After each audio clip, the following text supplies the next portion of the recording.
The Red Room by H.G. Wells. "I can assure you," said I, "that it will take a very tangible ghost to frighten me." And I stood up before the fire with my glass in my hand. "It is your own choosing," said the man with the withered arm, and glanced at me askance. 28 years, said I have lived, and never a ghost have I seen as yet." The old woman sat staring hard into the fire, her pale eyes wide open. "Aye," she broke in, "and 28 years you have lived and never seen the likes of this house, I reckon. There's a many things to see when one's still but 28. She swayed her head slowly from side to side. "A many things to see and sorrow for." I half suspected the old people were trying to enhance the spiritual terrors of their house by their droning insistence.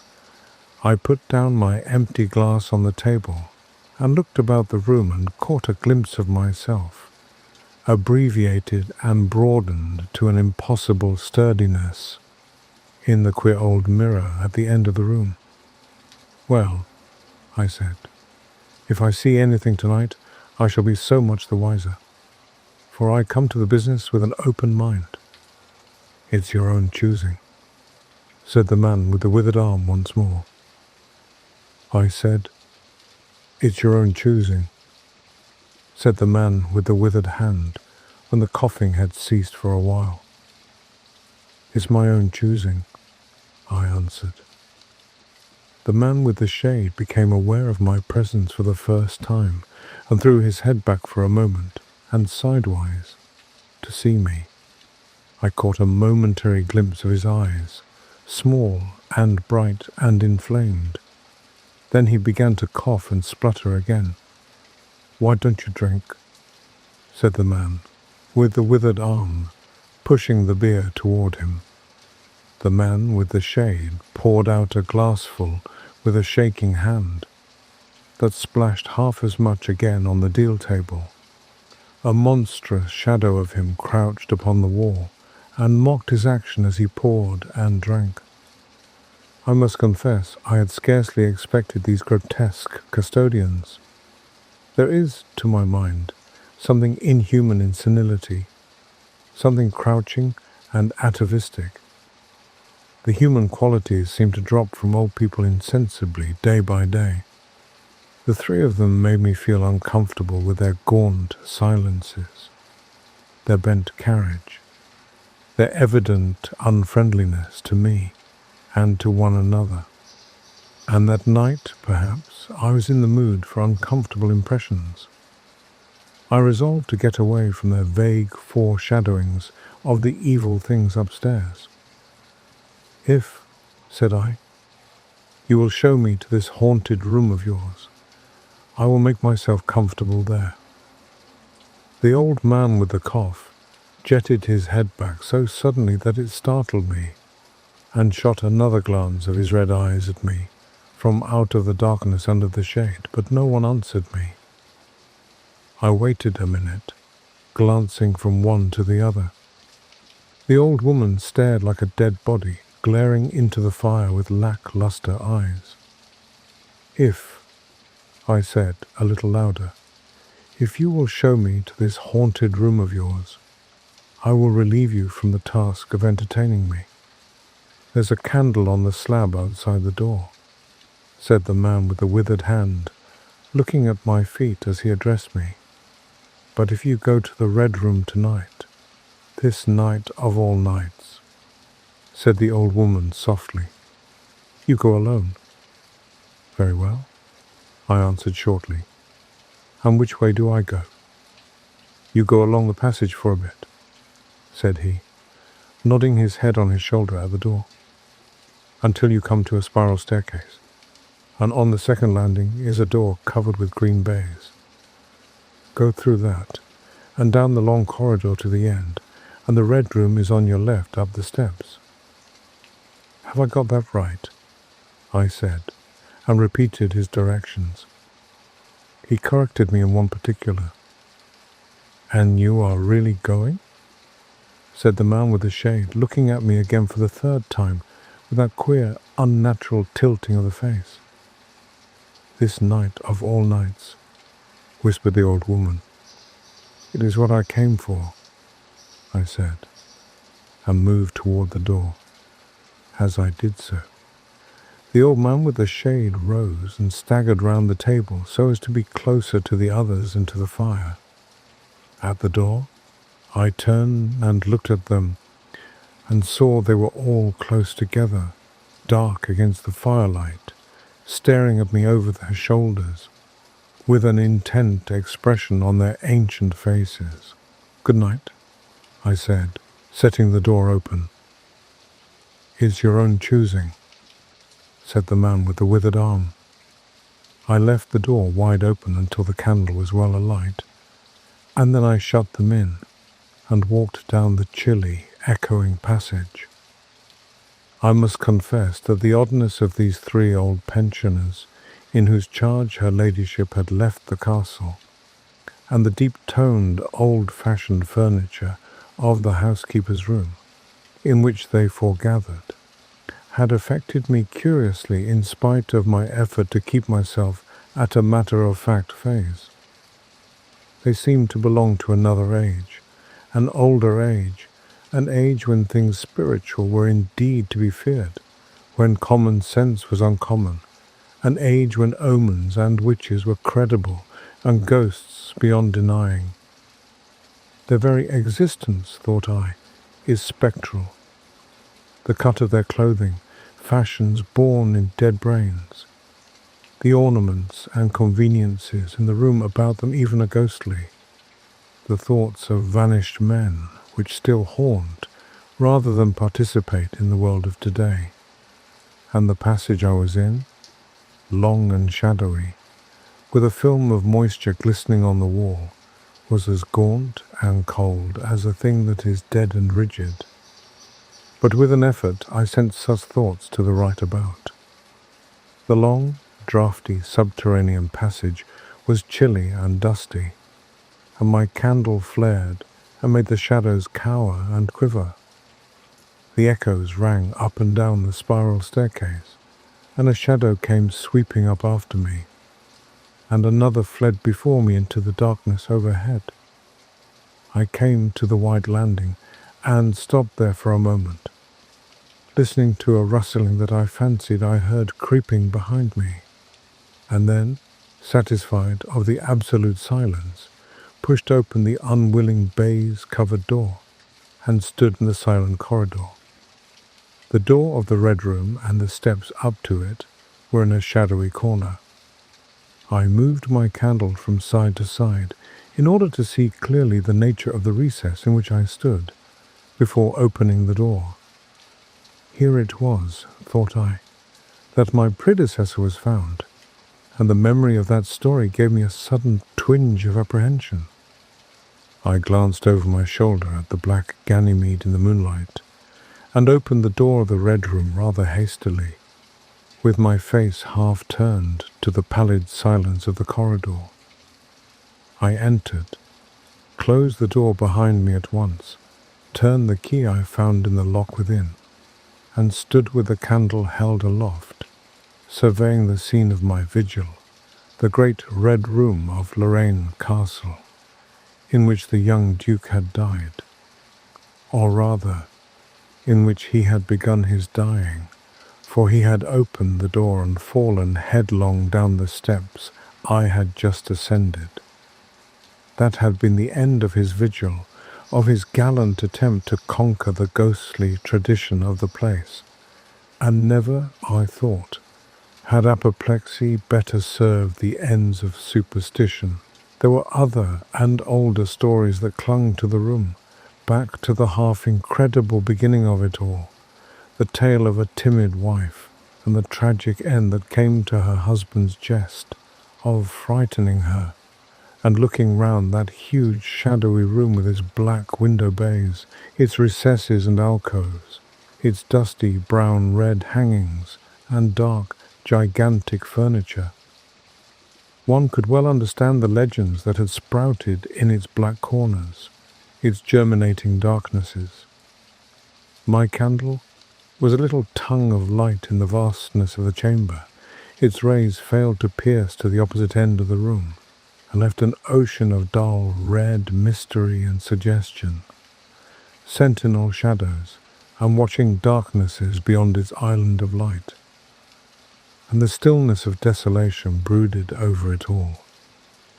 I must confess some impalpable quality of the ancient room disturbed me. I walked to the wide hearth where a cold fire lay ready to be lit, and struck a match. The dry wood caught and began to crackle and snap, and presently a warm golden light was dancing on the dark oak and reflecting itself in the leaded glass of the windows. I felt a little reassured, and proceeded to light the candle on the desk and the two on the dressing table. This done, I looked for more candles, and found one on the wardrobe and two others in a cabinet near the bed.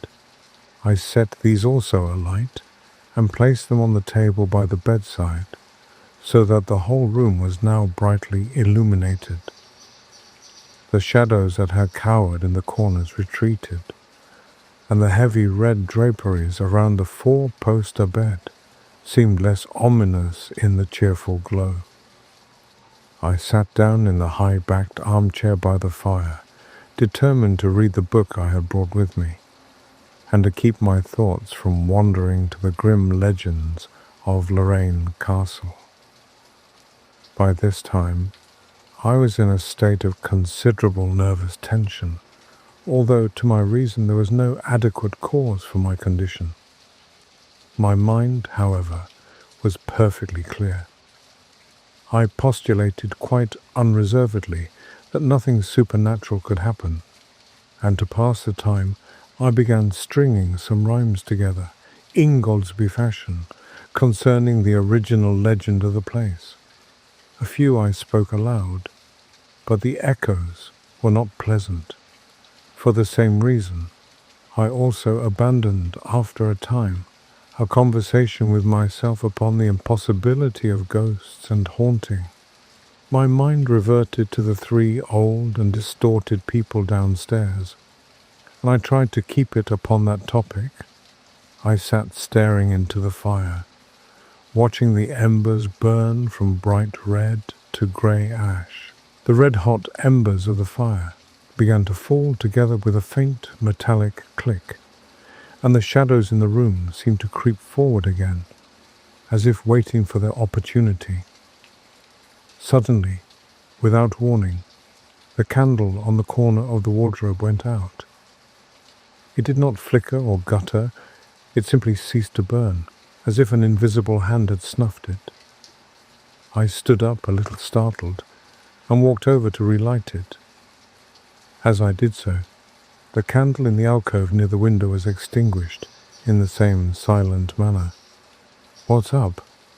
I cried, with a queer high note getting into my voice somehow. At that the candle on the dressing table went out, and the one I had just relit on the wardrobe followed. "Steady on," I said. "Those candles are wanted," speaking with a half-hysterical facetiousness, and scratching away at a match the while. "For the mantel candlesticks."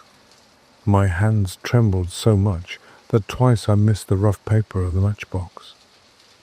As the mantel emerged from darkness again, two candles in the remoter end of the room were eclipsed.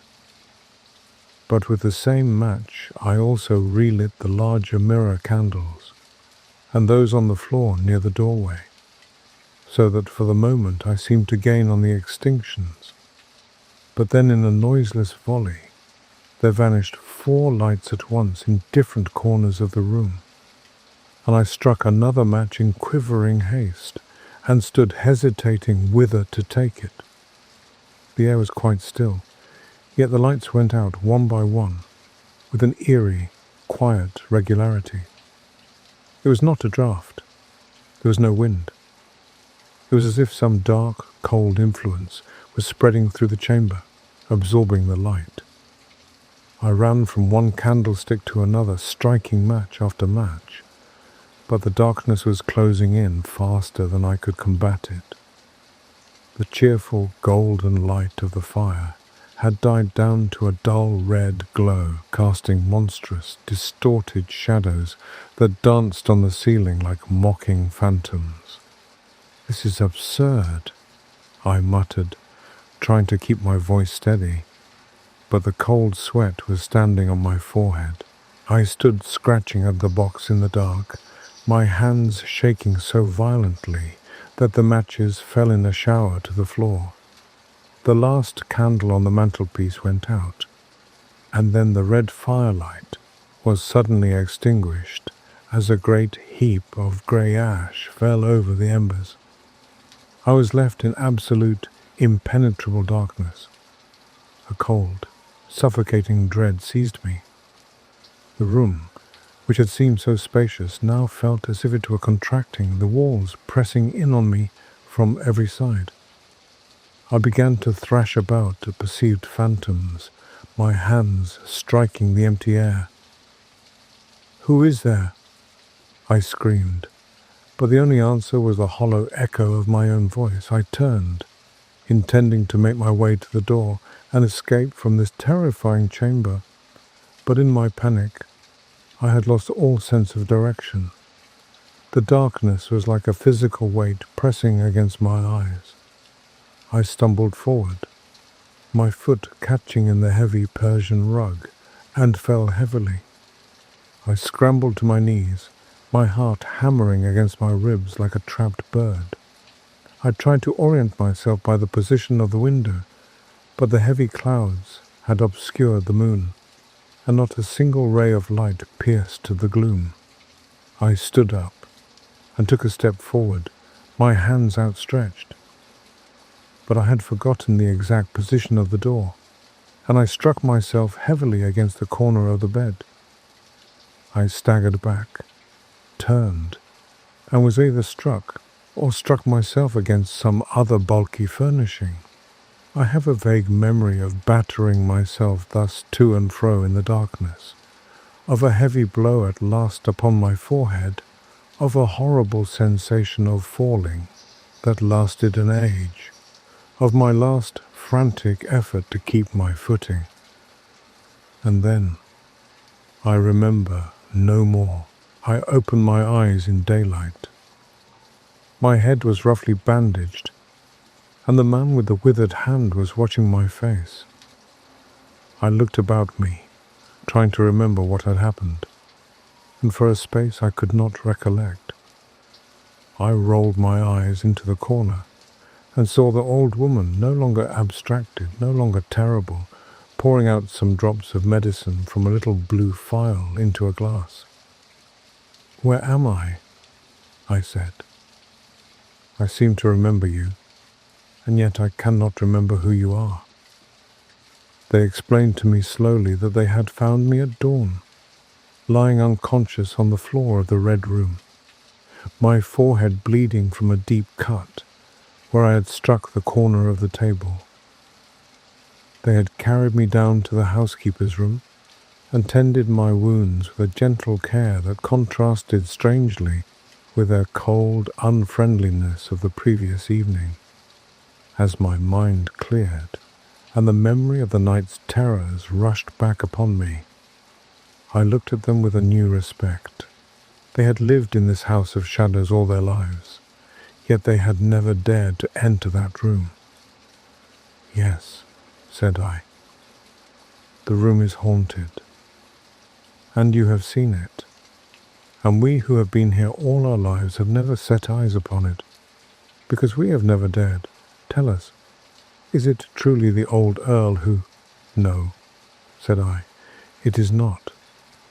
"I told you so," said the old lady with the glass in her hand.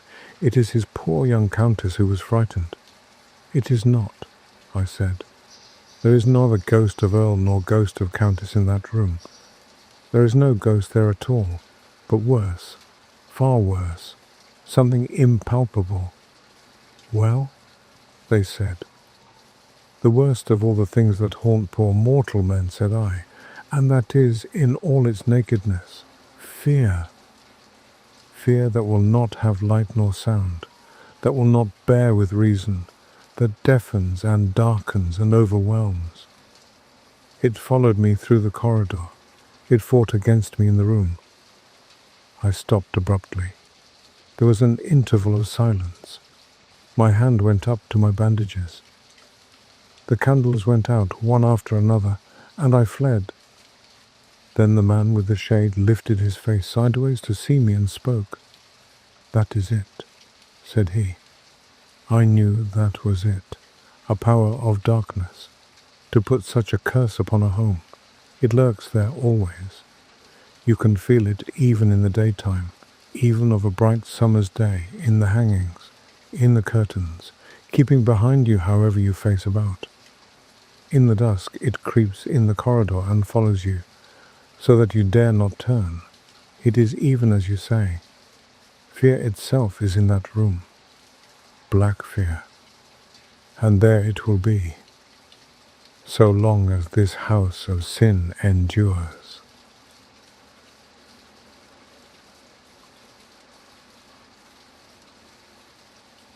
The Story of the Inexperienced Ghost by H.G. Wells. The scene amidst which Clayton told his last story comes back very vividly to my mind. There he sat, for the most part of the time, in the corner of the authentic settle by the spacious open fire, and Sanderson sat beside him smoking the Broseley clay that bore his name. There was Evans, and that marvel among actors, Wish, who is also a modest man. We had all come down to the Mermaid Club that Saturday morning, except Clayton, who had slept there overnight, which indeed gave him the opening of his story. We had golfed until golfing was invisible. We had dined, and we were in that mood of tranquil kindliness when men will suffer a story. When Clayton began to tell one, we naturally supposed he was lying. It may be that indeed he was lying, or that the reader will speedily be able to judge as well as I. He began, it is true, with an air of matter-of-fact anecdote, but that we thought was only the incurable artifice of the man. "I say," he remarked, after a long consideration of the upward rain of sparks from the log that Sanderson had thumped, "you know I was alone here last night." "Except for the domestics," said Wish. "Who sleep in the other wing?" said Clayton. "Yes, well." He pulled at his cigar for some little time as though he still hesitated about his confidence. Then he said quite quietly, "I caught a ghost." "Caught a ghost, did you?" said Sanderson. "Where is it?" And Evans, who admires Clayton immensely and has been 4 weeks in America, shouted, "Caught a ghost, did you, Clayton? I'm glad of it. Tell us all about it right now." We laughed, and Clayton looked aggrieved. "I know," he said with a flicker of a smile, "but the fact is, it really was a ghost. And I'm as sure of it as I am that I'm talking to you now. I'm not joking. I mean what I say." Sanderson drew deeply at his pipe, with one reddish eye on Clayton, and then emitted a thin jet of smoke, more eloquent than many words. Clayton chose to ignore this. "It is the strangest thing that has ever happened in my life. You know, I never believed in ghosts or anything of the sort before, ever. And then, you know, I bag one in a corner, and the whole business is in my hands." "Where did you strike it?" asked Evans in his best American accent. "I never realized," said Clayton, ignoring him, "the poor sort of thing a ghost might be." And he hung us up again for a time, while he sought for matches in his pocket and lit his cigar. "I took an advantage," he reflected at last. "We were none of us in a hurry." "A character," he said, "remains just the same character for all that it's been disembodied. That's a thing we too often forget." People with a certain strength or fixity of purpose may have ghosts of a certain strength and fixity of purpose. Most haunting ghosts, must be as one-ideaed as monomaniacs and as obstinate as mules to come back again and again. This poor creature wasn't. He suddenly looked up rather queerly, and his eye went round the room.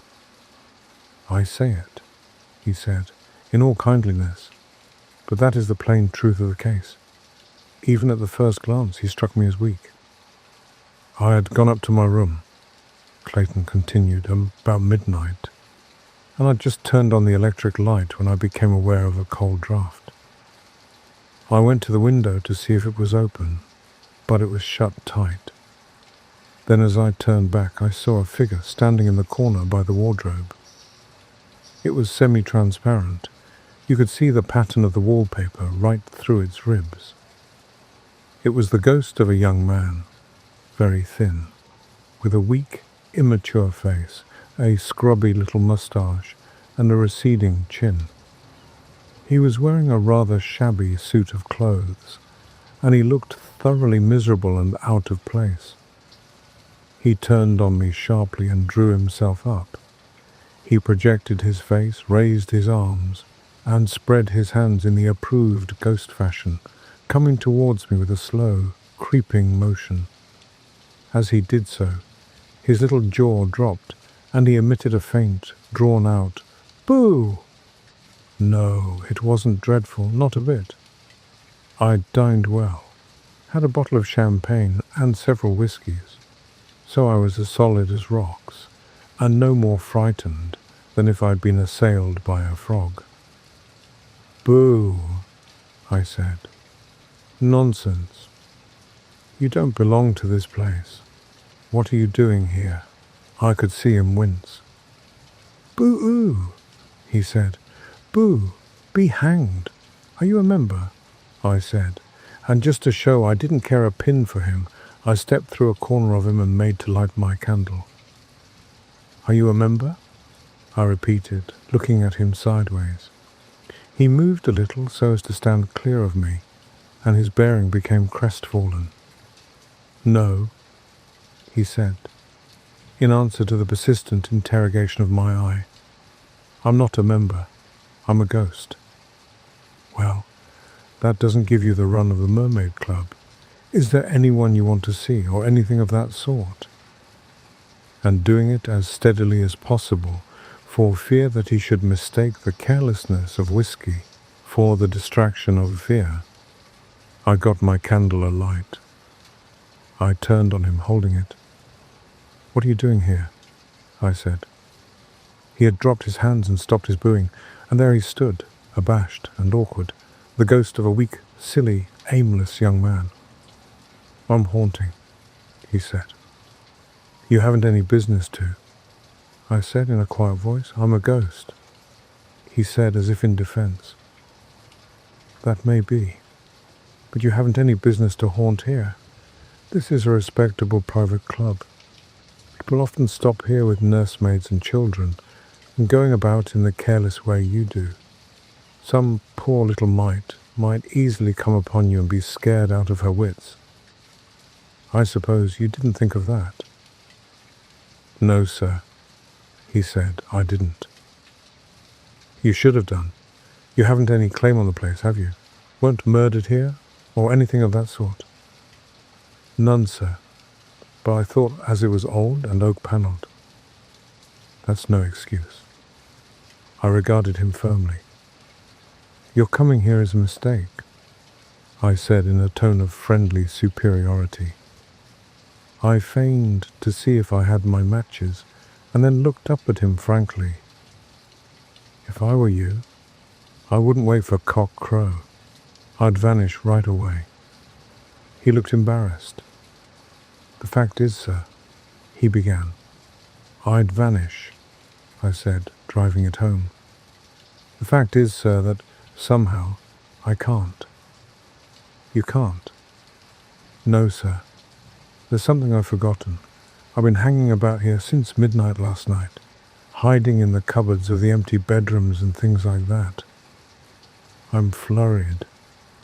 I've never come haunting before, and it seems to put me out." "Put you out?"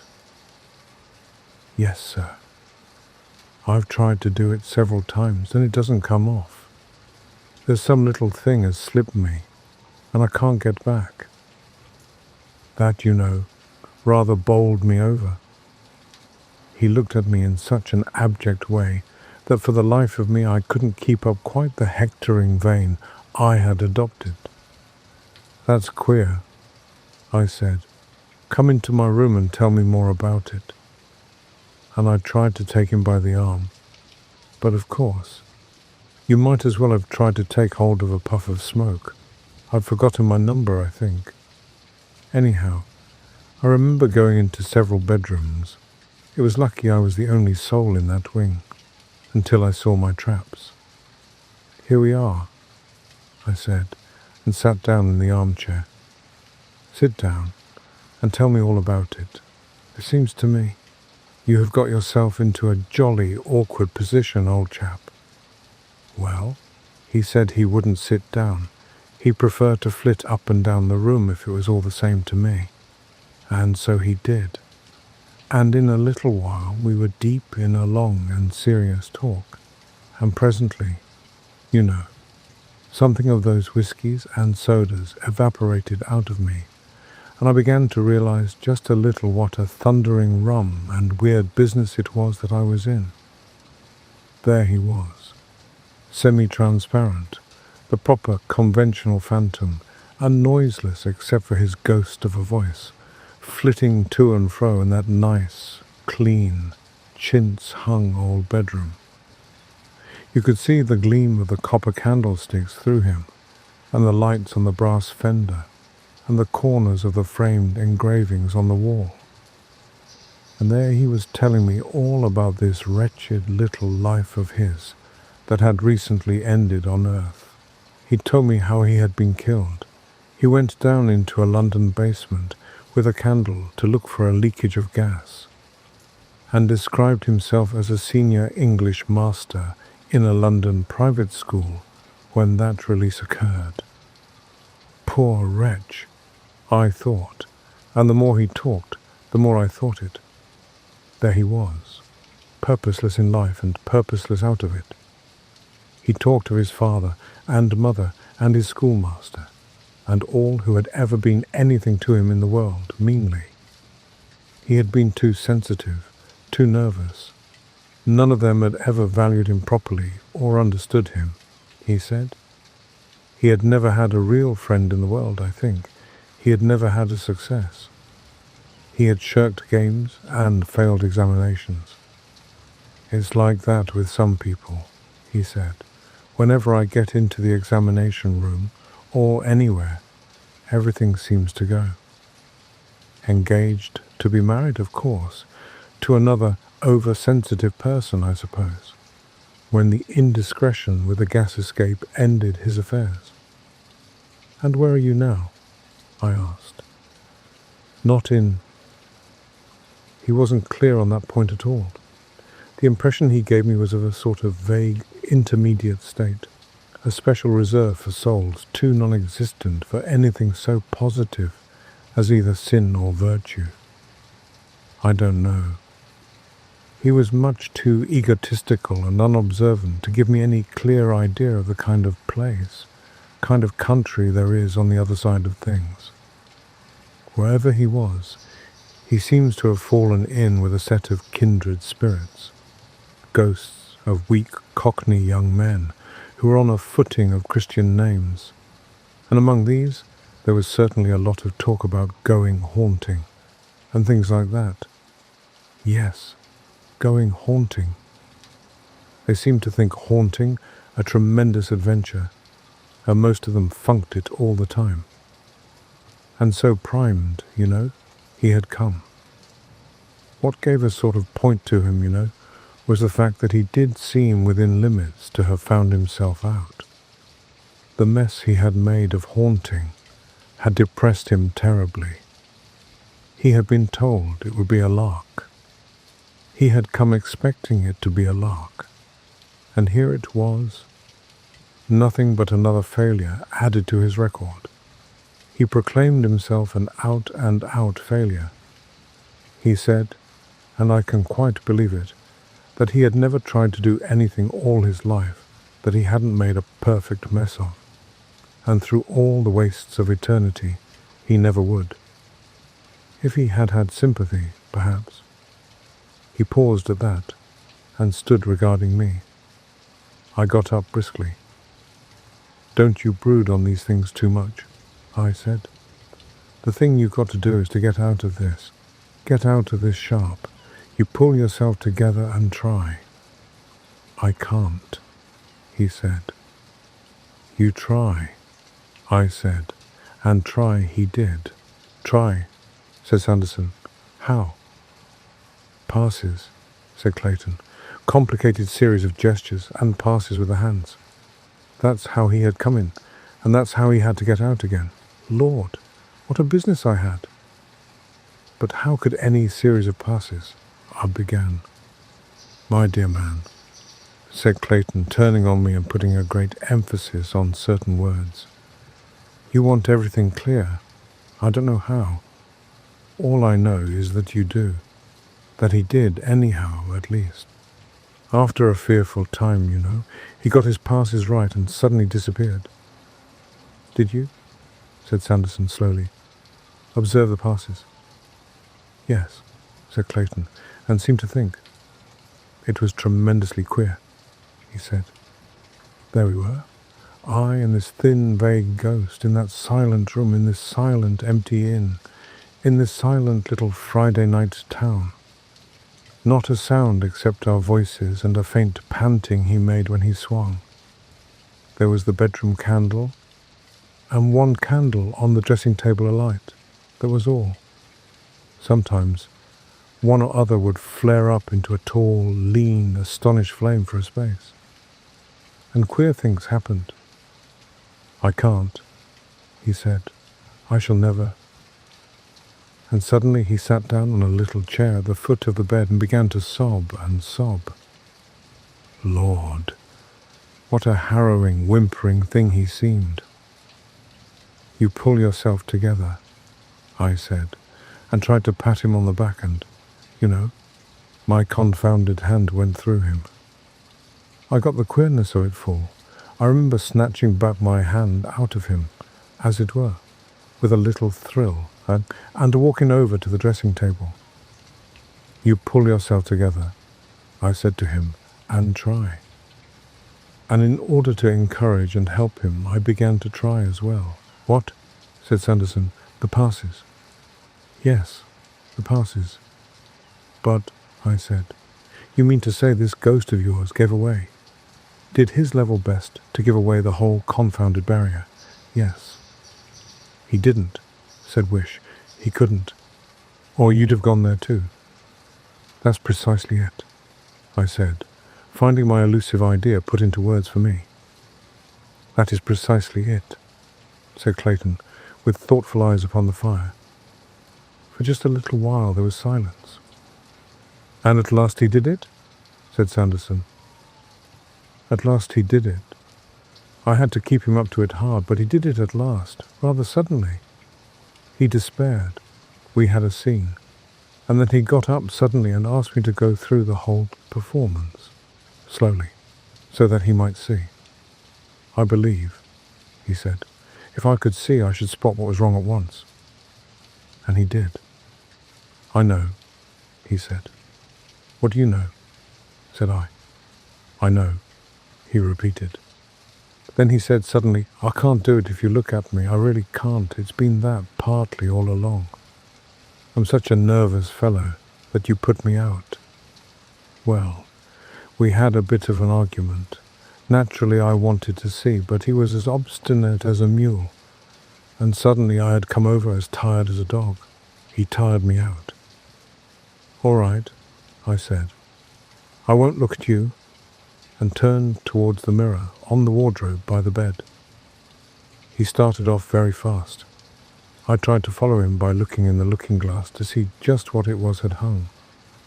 Round went his arms and his hands, so and so and so, and then, With a rush came to the last gesture of all. You stand erect and open out your arms. And so, don't you know, he stood. And then he didn't. He didn't. He wasn't. I wheeled round from the looking glass to him. There was nothing. I was alone, with the flaring candles and a staggering mind. What had happened? Had anything happened? Had I been dreaming? And then, with an absurd note of finality about it, the clock upon the landing discovered the moment was ripe for striking one. So, ping. And I was as grave and sober as a judge, with all my champagne and whiskey gone into the vast serene, feeling queer, you know, confoundedly queer. Queer, good Lord. I was alone. Clayton regarded his cigar ash for a moment. That's all that happened, he said. And then you went to bed? Asked Evans. What else was there to do? I looked Wish in the eye. We wanted to scoff, and there was something in Clayton's voice and manner that hampered our desire. And about these passes, said Sanderson. I believe I could do them now. Oh, said Sanderson, and produced a penknife and set himself to grub the clay. Why don't you do them now? That's what I'm going to do, said Clayton. They won't work, said Evans. If they do, I suggested. You know, I'd rather you didn't, said Wish. Why? Asked Evans. I'd rather he didn't, said Wish. But he hasn't got 'em right, said Sanderson. All the same, I'd rather he didn't, said Wish. We argued with Wish. He said that for Clayton to go through those gestures was like mocking a serious matter. Wish glanced at Clayton, who was staring into the fire, weighing something in his mind. I do. More than half anyhow, I do, said Wish. Clayton stood up without heeding us, took the middle of the hearthrug, and faced me. For a moment, he regarded his feet thoughtfully, and then for all the rest of the time his eyes were on the opposite wall, with an intent expression. He raised his two hands slowly to the level of his eyes, and so began. Sanderson, who is a Freemason, followed Clayton's motions with a singular interest in his reddish eye. That's not bad, he said when it was done. You really do put things together in a most amazing fashion. But there's one little detail out. This, said Clayton, and did a queer little twist and writhing and thrust of the hands. Yes, that was what he couldn't get right. Sanderson stood up and rapidly gesticulated with his hands. So, said Clayton, repeating. So, said Sanderson. Ah, now, said Clayton, I can do the whole thing, right. He stood up before the waning fire and smiled at us all. If I begin, he said. By that time, you know, we were all in a state of tension. We sat all of us with our eyes on Clayton, I at least with a sort of tight, stiff feeling about me, as though my body had been changed to steel. And there, with a gravity that was imperturbably serene, Clayton bowed and swayed, and waved his hands and arms before us. The last gesture was to swing the arms out wide open with the face held up. There he stood for one stupendous moment, with his arms open and his upturned face, assured and bright, in the glare of the lamp. We hung through that moment as if it were an age, and then came from all of us something that was half a sigh of relief. For visibly, he wasn't going. It was all nonsense. And then in that moment the face of Clayton changed. It changed as a lit house changes when its lights are suddenly extinguished. His eyes were suddenly eyes that are fixed. His smile was frozen on his lips. And he stood there still. He stood there, very gently swaying. His knees seemed to give, and he fell forward, and Evans rose and caught him in his arms. It stunned us all. I came out of a muddled stupefaction to find myself kneeling beside him, and his vest and shirt were torn open, and Sanderson's hand lay on his heart. Clayton had indeed passed into the world that lies so near to and so far from our own, and he had gone thither by the only road that mortal man may take. All I certainly know is that in the very moment, in the very instant of concluding these passes, he changed and staggered and fell down before us, dead.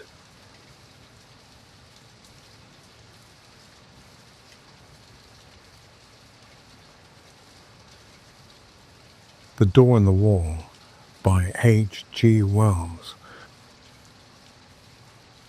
One confidential evening, not 3 months ago, Lionel Wallace told me this story of the door in the wall, and at the time I thought that so far as he was concerned, it was a true story. He told it me with such direct simplicity of conviction that I could not do otherwise than believe in him.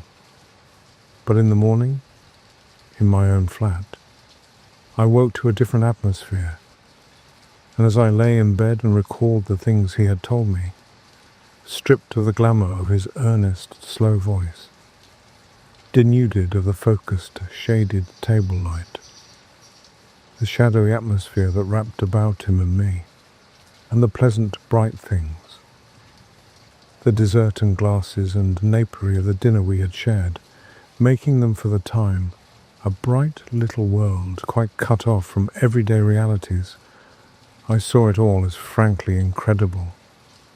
He was mystifying, I said, and then, how well he did it.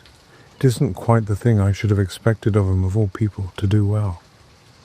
Afterwards, as I sat up in bed and sipped my morning tea, I found myself trying to account for the flavor of reality that perplexed me in his impossible reminiscences, by supposing they did in some way suggest, present, convey. I hardly know which word to use. Experiences, it was otherwise impossible to tell. Well, I don't resort to that explanation now. I've got over my intervening doubts. I believe now, as I believed at the moment of telling, that Wallace did, to the very best of his ability, strip the truth of his secret for me. But whether he himself saw, or only thought he saw, whether he himself was the possessor of an inestimable privilege, or the victim of a fantastic dream, I cannot pretend to guess. Even the facts of his death, which ended my doubts forever, throw no light on that. That much the reader must judge for himself. I forget now what chance comment or criticism of mine moved so reticent a man to confide in me. He was, I think, defending himself against an imputation of slackness and unreliability I had made in relation to a great public movement in which he had disappointed me. But he plunged suddenly. "I have," he said, "a preoccupation. I know," he went on after a pause. "I have been negligent. The fact is, it isn't a case of ghosts or apparitions, but it's an odd thing to tell of Redmond. I am haunted. I am haunted by something that rather takes the light out of things, that fills me with longings." He paused, checked by that English shyness that so often overcomes us when we speak of moving or grave or beautiful things. "You were at St. Athelstan's all through," he said, and for a moment that seemed to me quite irrelevant. "Well?" And he paused. Then very haltingly at first, but afterwards more easily, he began to tell of the thing that was hidden in his life, the haunting memory of a beauty and happiness that filled his heart with insatiable longings, that made all the interests and spectacle of worldly life seem dull and tedious and vain to him. Now that I have the clue to it, the thing seems written visibly in his face. I have a photograph in which that look of detachment has been caught and intensified. It reminds me of what a woman once said of him, a woman who had loved him greatly. Suddenly, she said, the interest goes out of him. He forgets you. He doesn't care a rap for you, under his very nose. Yet the interest was not always out of him, and when he was holding his attention to a thing, Wallace could contrive to be an extremely successful man. His career, indeed, is set with successes. He left me behind him long ago. He soared up over my head and cut a figure in the world that I couldn't cut, anyhow. He was still a year short of 40, and they say now that he would have been in office and very probably in the new cabinet if he had lived. At school, he always beat me without effort, as it were by nature. We were at school together at St. Athelstan's College in West Kensington for almost all our school time. He came into the school as my co-equal, but he left far above me, in a blaze of scholarships and brilliant performance. Yet I think I made a fair average running, and it was at school I heard first of the door in the wall, that I was to hear of a second time only a month before his death. To him at least, the door in the wall was a real door, leading through a real wall to immortal realities. Of that I am now quite assured. And it came into his life quite early, when he was a little fellow between 5 and 6. I remember how, as he sat making his confession to me with a slow gravity, he reasoned and reckoned the date of it. There was, Wallace said, a crimson Virginia creeper in it, all one bright uniform crimson, in a clear amber sunshine against a white wall. That came into the impression somehow, though I don't clearly remember how, and there were horse chestnut leaves upon the clean pavement outside the green door. They were blotched yellow and green, you know, not brown nor dirty, so that they must have been new fallen. I take it that means October. I look out for horse chestnut leaves every year, and I ought to know. If I'm right in that, I was about 5 years and 4 months old. He was, he said, rather a precocious little boy. He learned to talk at an abnormally early age, and he was so sane and old-fashioned, as people say, that he was permitted an amount of initiative that most children scarcely attain by 7 or 8.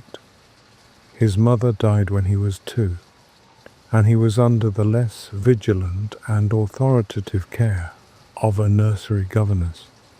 His father was a stern, preoccupied lawyer, who gave him little attention and expected great things of him. For all his brightness, he found life grey and dull, I think. And one day, he wondered. He could not recall the particular neglect that enabled him to get away, nor the course he took among the West Kensington roads. All that had faded among the incurable blurs of memory. But the white wall and the green door stood out quite distinctly.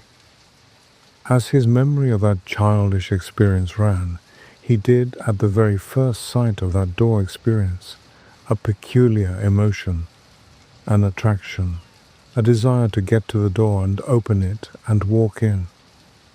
And at the same time, he had the clearest conviction that either it was unwise or it was wrong of him, he could not tell which, to yield to this attraction. He insisted upon it as a curious thing that he knew from the very beginning, unless memory has played him the queerest trick, that the door was unfastened, and that he could go in as he chose. I seemed to see the figure of that little boy, drawn and repelled, and it was very clear in his mind too, though why it should be so was never explained, that his father would be very angry if he went in through that door. Wallace described all these moments of hesitation to me with the utmost particularity. He went right past the door, and then, with his hands in his pockets, and making an infantile attempt to whistle, strolled right along beyond the end of the wall. There He recalls a number of mean, dirty shops, and particularly that of a plumber and decorator, with a dusty disorder of earthenware pipes, sheet lead, ball taps, pattern books of wallpaper, and tins of enamel. He stood pretending to examine these things and coveting, passionately desiring, the green door. Then, he said, he had a gust of emotion. He made a run for it, lest hesitation should grip him again. He went plumb with outstretched hand through the green door and let it slam behind him. And so, in a trice, he came into the garden that has haunted all his life. It was very difficult for Wallace to give me his full sense of that garden into which he came.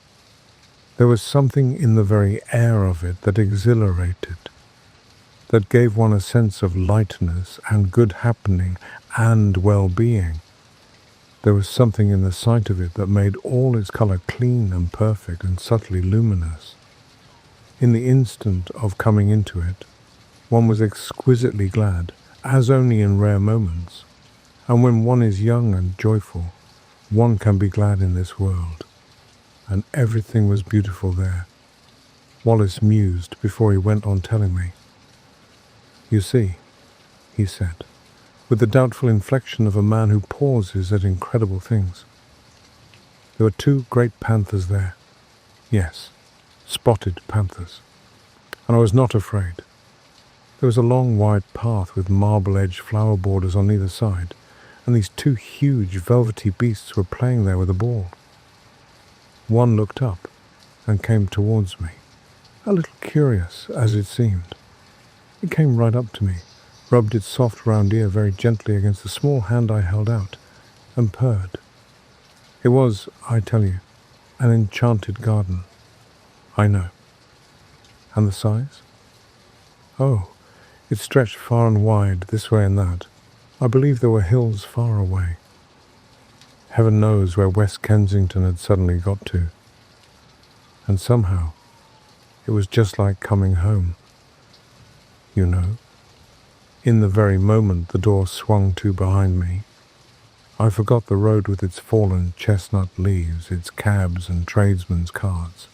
I forgot the sort of gravitational pull back to the discipline and obedience of home. I forgot all hesitations and fear, forgot discretion, forgot all the intimate realities of this life. I became in a moment a very glad and wonder-happy little boy, in another world. It was a world with a different quality, a warmer, more penetrating and a mellower light, with a faint, clear gladness in its air, and wisps of sun-touched cloud in the blueness of its sky. And before me ran this long wide path, invitingly, with weedless beds on either side, rich with untended flowers, and these 2 great panthers. I put my little hands fearlessly on their soft fur, and caressed their round ears, and the sensitive corners under their ears, and played with them, and it was as though they welcomed me home. There was a keen sense of homecoming in my mind, and when presently a tall, fair girl appeared in the pathway and came to meet me, smiling, and said, "Well," to me, and lifted me and kissed me and put me down and led me by the hand. There was no amazement, but only an impression of delightful rightness, of being reminded of happy things that had in some strange way been overlooked. There were broad red steps, I remember, that came into view between spikes of delphinium, and up these we went to a great avenue between very old and shady dark trees.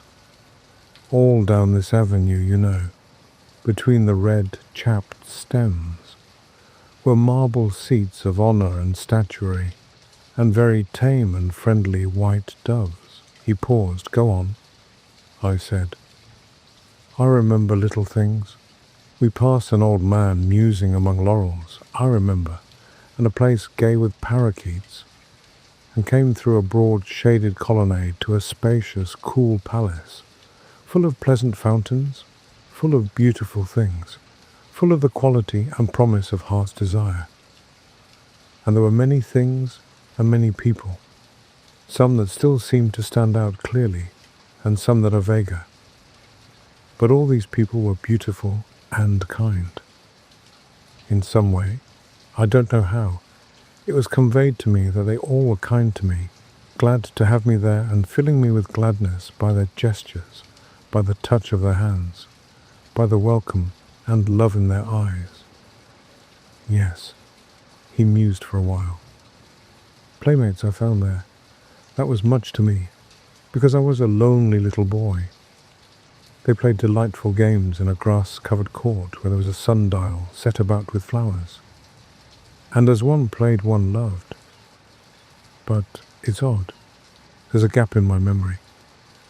I don't remember the games we played. I never remembered. Afterwards, as a child, I spent long hours trying, even with tears, to recall the form of that happiness. I wanted to play it all over again in my nursery by myself. No, all I remember is the happiness and two dear playfellows who were most with me. Then presently came a sombre woman, wearing a soft long robe of pale purple, who carried a book, and beckoned and took me aside with her into a gallery above a hall. Though my playmates were loth to have me go, and ceased their game, and stood watching as I was carried away. "Come back to us," they cried. "Come back to us soon." I looked up at her face, but she heeded them not at all. Her face was very gentle and grave. She took me to a seat in the gallery, and I stood beside her, ready to look at her book as she opened it upon her knee. The pages fell open. She pointed, and I looked, marveling, for in the living pages of that book I saw myself. It was a story about myself, and in it were all the things that had happened to me since ever I was born. It was wonderful to me because the pages of that book were not pictures, you understand, but realities. Wallace paused gravely, looked at me doubtfully. "Go on," I said. "I understand." They were realities, yes, they must have been. People moved and things came and went in them. My dear mother, whom I had near forgotten. Then my father, stern and upright. The servants, the nursery, all the familiar things of home. Then the front door and the busy streets, with traffic to and fro. I looked and marvelled, and looked half doubtfully again into the woman's face, and turned the pages over, skipping this and that, to see more of this book and more. And so at last I came to myself, hovering and hesitating outside the green door in the long white wall, and felt again the conflict and the fear. "And next?" I cried, and would have turned on, but the cool hand of the grave woman delayed me. "Next?" I insisted, and struggled gently with her hand, pulling up her fingers with all my childish strength. And as she yielded and the page came over, she bent down upon me like a shadow and kissed my brow. But the page did not show the enchanted garden, nor the panthers, nor the girl who had led me by the hand, nor the playfellows who had been so loth to let me go. It showed a long grey street in West Kensington, in that chill hour of afternoon before the lamps are lit. And I was there, a wretched little figure weeping aloud for all that I could do to restrain myself. And I was weeping because I could not return to my dear playfellows who had called after me, "Come back to us, come back to us soon." I was there. This was no page in a book, but harsh reality. That enchanted place, and the restraining hand of the grave mother at whose knee I stood had gone. Whither had they gone? He halted again, and remained for a time staring into the fire. "Oh, the woefulness of that return," he murmured. "Well," I said after a minute or so, poor little wretch I was, brought back to this grey world again. As I realized the fullness of what had happened to me, I gave way to quite ungovernable grief, and the shame and humiliation of that public weeping and my disgraceful homecoming remain with me still. I see again the benevolent-looking old gentleman in gold spectacles who stopped and spoke to me, prodding me first with his umbrella. "Poor little chap," said he, "and are you lost then?" And me a London boy of 5 and more. And he must needs bring in a kindly young policeman and make a crowd of me, and so march me home. Sobbing, conspicuous and frightened, I came back from the enchanted garden to the steps of my father's house. That is, as well as I can remember, my vision of the garden that haunts me still. Of course, I can convey nothing of that indescribable quality of translucent unreality, that difference from the common things of experience that hung about it all. But that is what happened. If it was a dream, I am sure it was a daytime and extraordinary dream. Naturally, there followed a terrible questioning by my aunt, my father, the nurse, the governess, everyone. I tried to tell them, and my father gave me my first thrashing for telling lies. When afterwards I tried to tell my aunt, she punished me again for my wicked persistence. Then, as I said, everyone was forbidden to listen to me, to hear a word about it. Even my fairy tale books were taken away from me for a time, because I was too imaginative. Hey, yes, they did that. My father belonged to the old school, and my story was driven back upon myself. I whispered it to my pillow that was often damp and salt to my whispering lips with childish tears. And I added always to my official and less fervent prayers this one heartfelt request. Please God, I may dream of the garden. Oh, take me back to my garden. Take me back to my garden.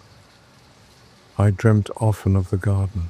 I may have added to it. I may have changed it. I do not know. All this, you understand, is an attempt to reconstruct from fragmentary memories a very early experience. Between that and the other consecutive memories of my boyhood, there is a gulf.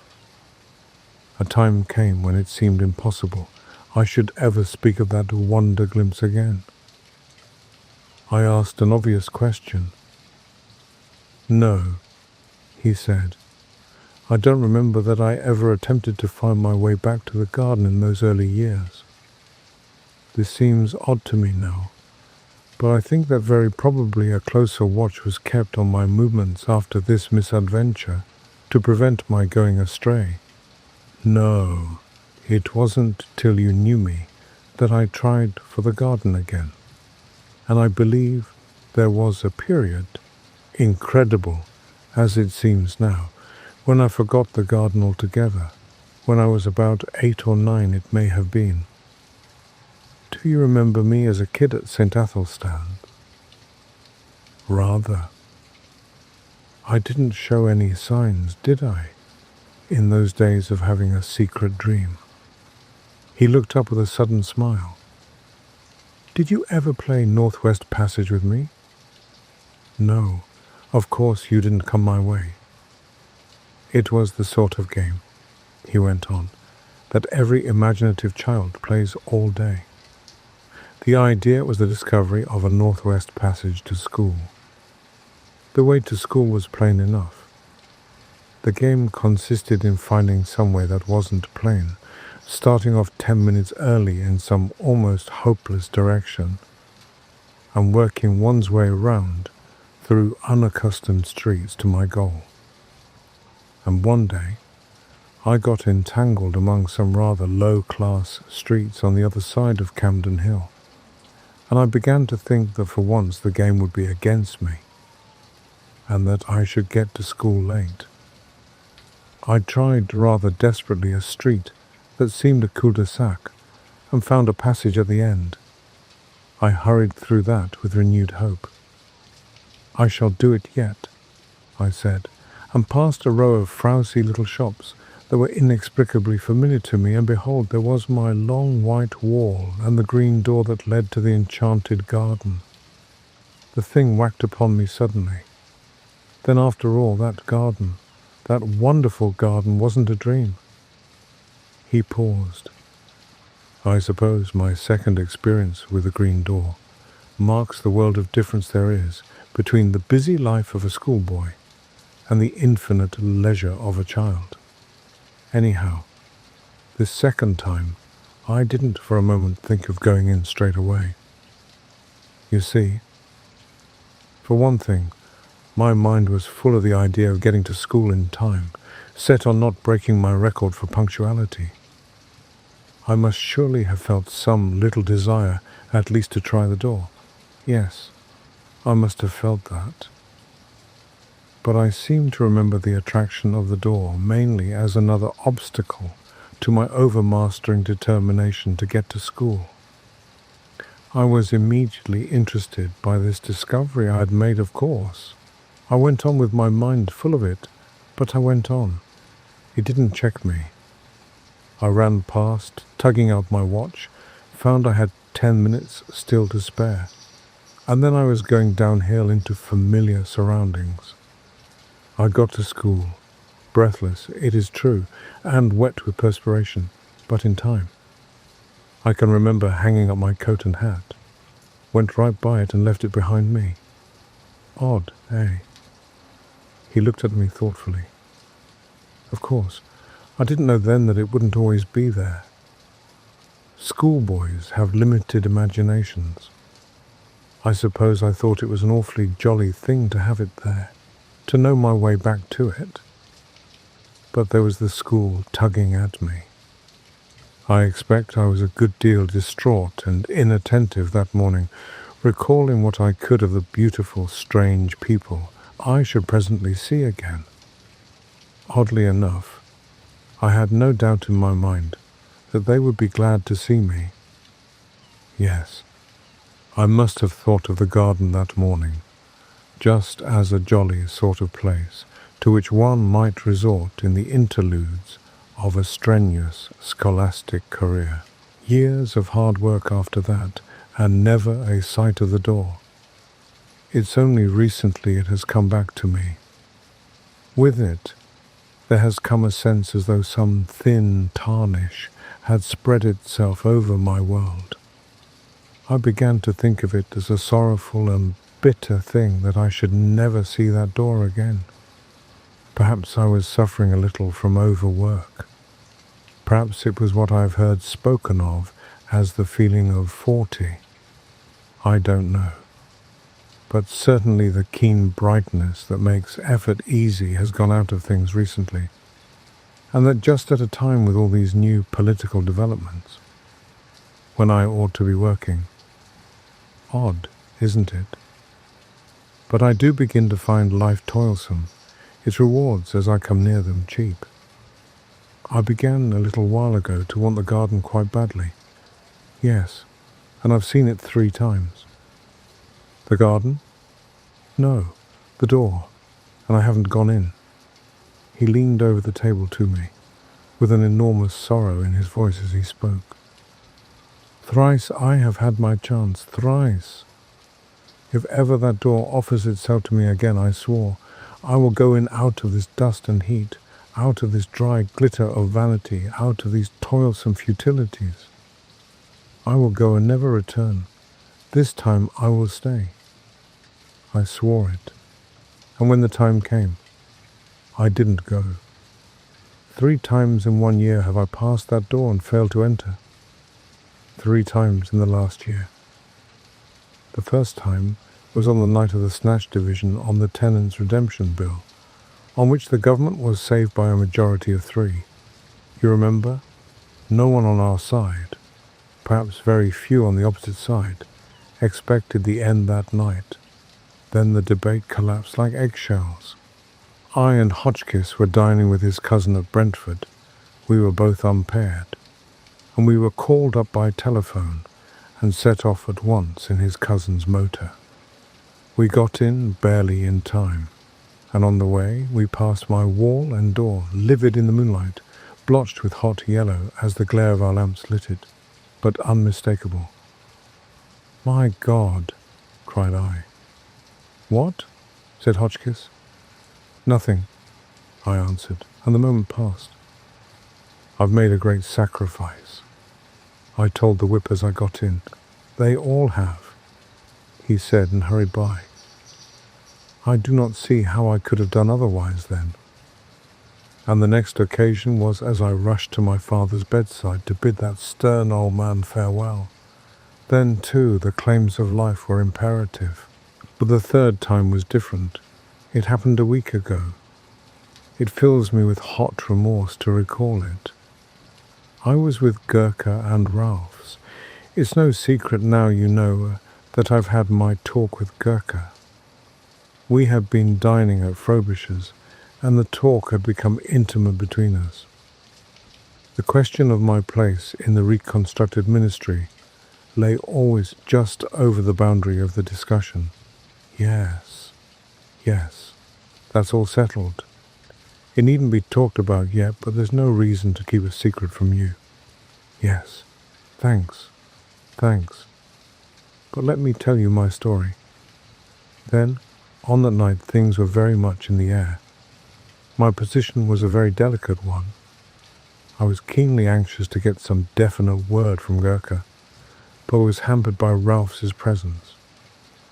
I was using the best power of my brain to keep that light and careless talk not too obviously directed to the point that concerns me. I had to. Ralph's behaviour since has more than justified my caution. Ralph's, I knew, would leave us beyond the Kensington High Street, and then I could surprise Gurkha by a sudden frankness. One has sometimes to resort to these little devices. And then it was that in the margin of my field of vision, I became aware once more of the white wall, the green door before us down the road. We passed it talking. I passed it. I can still see the shadow of Gurkha's marked profile, his opera hat tilted forward over his prominent nose, the many folds of his neck wrap going before my shadow and Ralph's as we sauntered past. I passed within 20 inches of the door.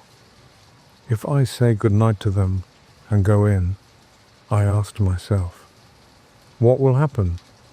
And I was all a tingle for that word with Gurkha. I could not answer that question in the tangle of my other problems. They will think me mad, I thought. And suppose I vanish now, amazing disappearance of a prominent politician. That weighed with me. 1,000 inconceivably petty worldlinesses weighed with me in that crisis. Then he turned on me with a sorrowful smile and speaking slowly. "Here I am," he said. "Here I am," he repeated, "and my chance has gone from me. 3 times in 1 year the door has been offered me. The door that goes into peace, into delight, into a beauty beyond dreaming, a kindness no man on earth can know. And I have rejected it, Redmond, and it has gone, how do you know? I know. I am left now to work it out, to stick to the task that held me so strongly when my moments came. You say, I have success, this vulgar, tawdry, irksome, envied thing. I have it. He had a walnut in his big hand. If that was my success, he said and crushed it, and held it out for me to see. I can see now his rather pallid face, and the unfamiliar sombre fire that had come into his eyes. I see him very vividly tonight.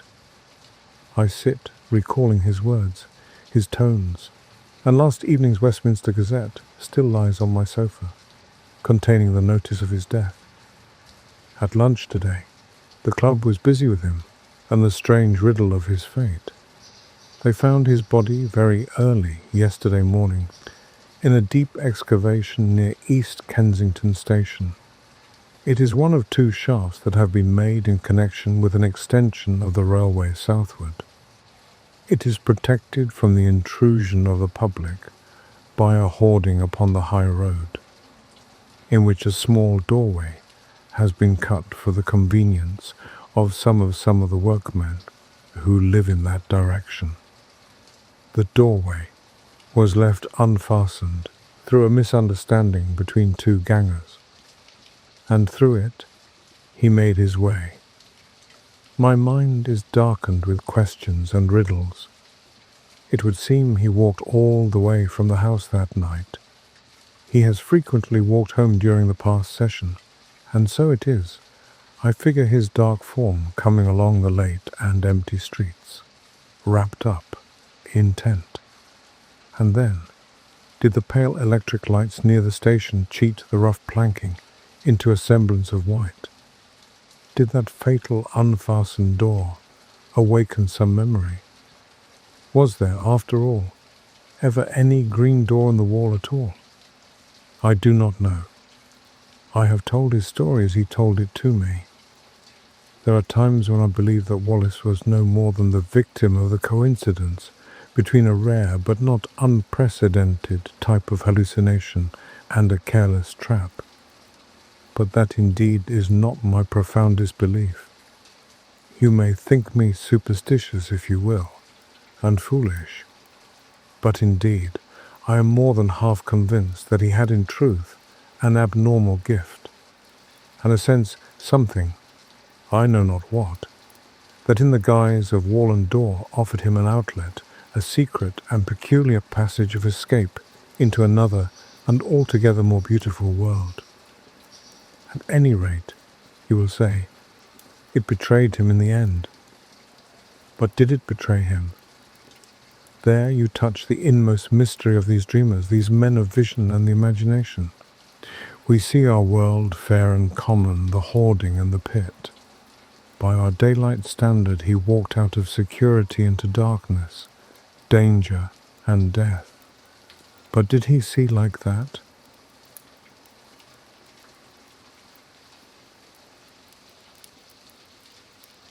The Flowering of the Strange Orchid by H.G. Wells.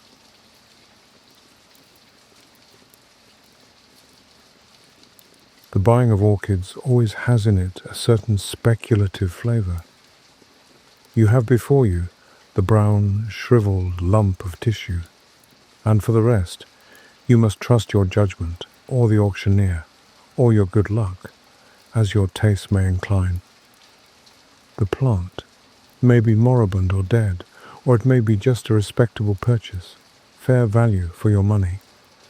Or perhaps, for the thing has happened again and again, there slowly unfolds before the delighted eyes of the happy purchaser, day after day, some new variety, some novel richness, a strange twist of the labellum, or some subtler coloration or unexpected mimicry. Pride, beauty, and profit blossom together on one delicate green spike, and it may be even immortality. For the new miracle of nature may stand in need of a new specific name, and what so convenient as that of its discoverer? John Smithia. There have been worse names. It was perhaps the hope of some such happy discovery that made Winter Wedderburn such a frequent attendant at these sales. That hope, and also, maybe, the fact that he had nothing else of the slightest interest to do in the world. He was a shy, lonely, rather ineffectual man, provided with just enough income to keep off the spur of necessity, and not enough nervous energy to make him seek any exacting employments. He might have collected stamps or coins, or translated Horace, or bound books, or invented new species of diatoms. But as it happened, he grew orchids, and had one ambitious little hothouse. "I have a fancy," he said over his coffee, "that something is going to happen to me today." He spoke, as he moved and thought, slowly. "Oh, don't say that," said his housekeeper, who was also his remote cousin. For something happening was a euphemism that meant only one thing to her. "You misunderstand me. I mean nothing unpleasant. Though What I do mean I scarcely know. Today, he continued after a pause, Peters are going to sell a batch of plants from the Andamans in the Indies. I shall go up and see what they have. It may be I shall buy something good unawares. That may be it. He passed his cup for his second cupful of coffee. Are these the things collected by that poor young fellow you told me of the other day? Asked his cousin as she filled his cup. Yes, he said, and became meditative over a piece of toast. Nothing ever does happen to me, he remarked presently, beginning to think aloud. I wonder why. Things enough happen to other people. There is Harvey, only the other week. On Monday, he picked up sixpence. On Wednesday, his chicks all had the staggers. On Friday, his cousin came home from Australia, and on Saturday he broke his ankle. What a whirl of excitement compared to me. I think I would rather be without so much excitement, said his housekeeper. It can't be good for you. I suppose it's troublesome. Still, you see, nothing ever happens to me. When I was a little boy, I never had accidents. I never fell in love as I grew up. Never married. I wonder how it feels to have something happen to you. Something really remarkable. That orchid collector was only 36, 20 years younger than myself, when he died. And he had been married twice and divorced once. He had had malarial fever 4 times, and once he broke his thigh. He killed a Malay once, and once he was wounded by a poisoned dart. And in the end, he was killed by jungle leeches. It must have all been very troublesome, but then it must have been very interesting, you know, except, perhaps, the leeches. I am sure it was not good for him, said the lady with conviction. Perhaps not. And then Wedderburn looked at his watch. 23 minutes past 8. I'm going up by the 11:45 train, so that there is plenty of time. I think I shall wear my alpaca jacket. It is quite warm enough, and my grey felt hat and brown shoes. I suppose. He glanced out of the window at the serene sky and sunlit garden, and then nervously at his cousin's face. I think you had better take an umbrella if you are going to London, she said in a voice that admitted of no denial. There's all between here and the station coming back. When he returned, he was in a state of mild excitement. He had made a purchase. It was rare that he could make up his mind quickly enough to buy, but this time he had done so. There are vandas, he said, and a dendrobe, and some paleonophis. He surveyed his purchases lovingly as he consumed his soup. They were laid out on the spotless tablecloth before him, and he was telling his cousin all about them as he slowly meandered through his dinner. It was his custom to live all his visits to London over again in the evening, for her and his own entertainment. I knew something would happen today, and I have bought all these, some of them. I feel sure, do you know, that some of them will be remarkable. I don't know how it is, but I feel just as sure as if someone had told me that some of these will turn out remarkable. That one, he pointed to a shriveled rhizome, was not identified. It may be a paleonophis, or it may not. It may be a new species, or even a new genus. And it was the last the poor Batten ever collected. I don't like the look of it, said his housekeeper. It's such an ugly shape. To me, it scarcely seems to have a shape. I don't like those things that stick out, said his housekeeper. It shall be put away in a pot tomorrow. It looks, said the housekeeper, like a spider shamming dead. Wedderburn smiled and surveyed the root with his head on one side. It is certainly not a pretty lump of stuff. but you can never judge of these things from their dry appearance. It may turn out to be a very beautiful orchid indeed. How busy I shall be tomorrow. I must see tonight just exactly what to do with these things. And tomorrow, I shall set to work. They found poor Batten lying dead or dying in a mangrove swamp. I forget which. He began again presently, with one of these very orchids crushed up under his body. He had been unwell for some days with some kind of native fever, and I suppose he fainted. These mangrove swamps are very unwholesome. Every drop of blood, they say, was taken out of him by the jungle leeches. It may be that very plant that cost him his life to obtain. I think none the better of it for that. Men must work, though women may weep, said Wedderburn with profound gravity. Fancy dying away from every comfort in a nasty swamp. Fancy being ill of fever with nothing to take but chlorodyne and quinine.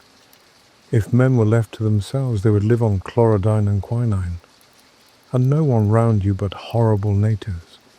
They say the Andaman Islanders are most disgusting wretches. And anyhow, they can scarcely make good nurses, not having the necessary training. And just for people in England to have orchids, I don't suppose it was comfortable, but some men seem to enjoy that kind of thing, said Wedderburn.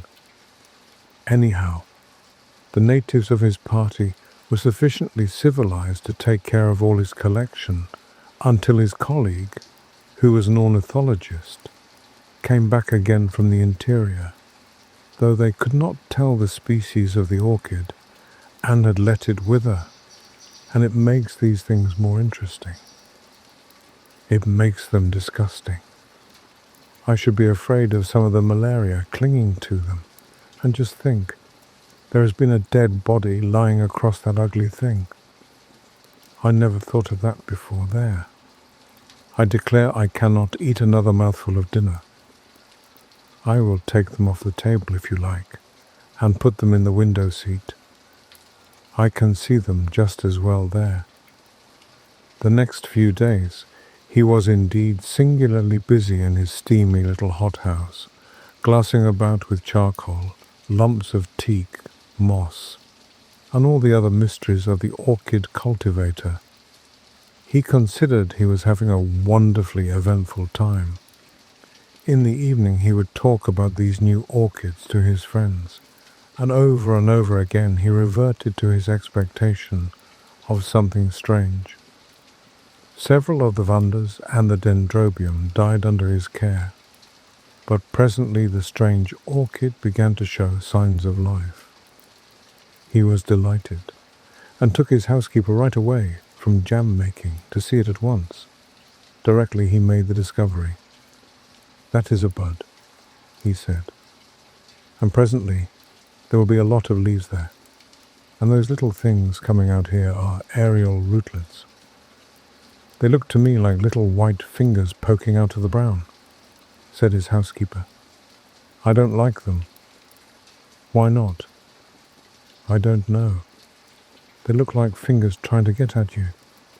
I can't help my likes and dislikes.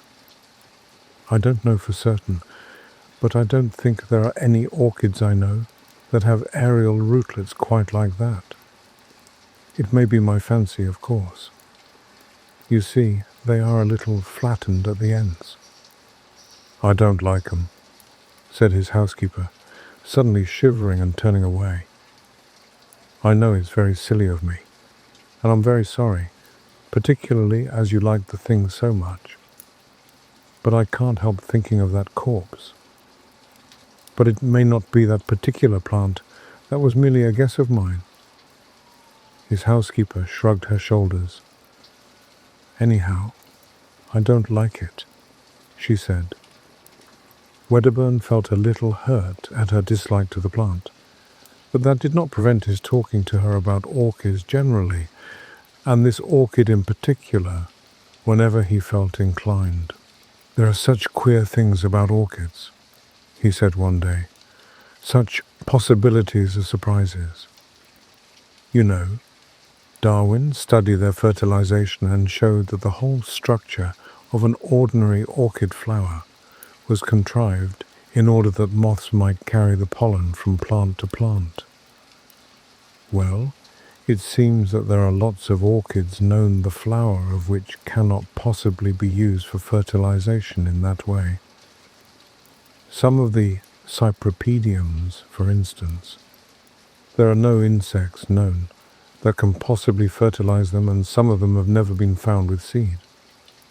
But how do they form new plants? By runners and tubers, and that kind of outgrowth. That is easily explained. The puzzle is, what are the flowers for? Very likely, he added, my orchid may be something extraordinary in that way. If so, I shall study it. I have often thought of making researches as Darwin did, but hitherto I have not found the time, or something else has happened to prevent it. The leaves are beginning to unfold now. I do wish you would come and see them.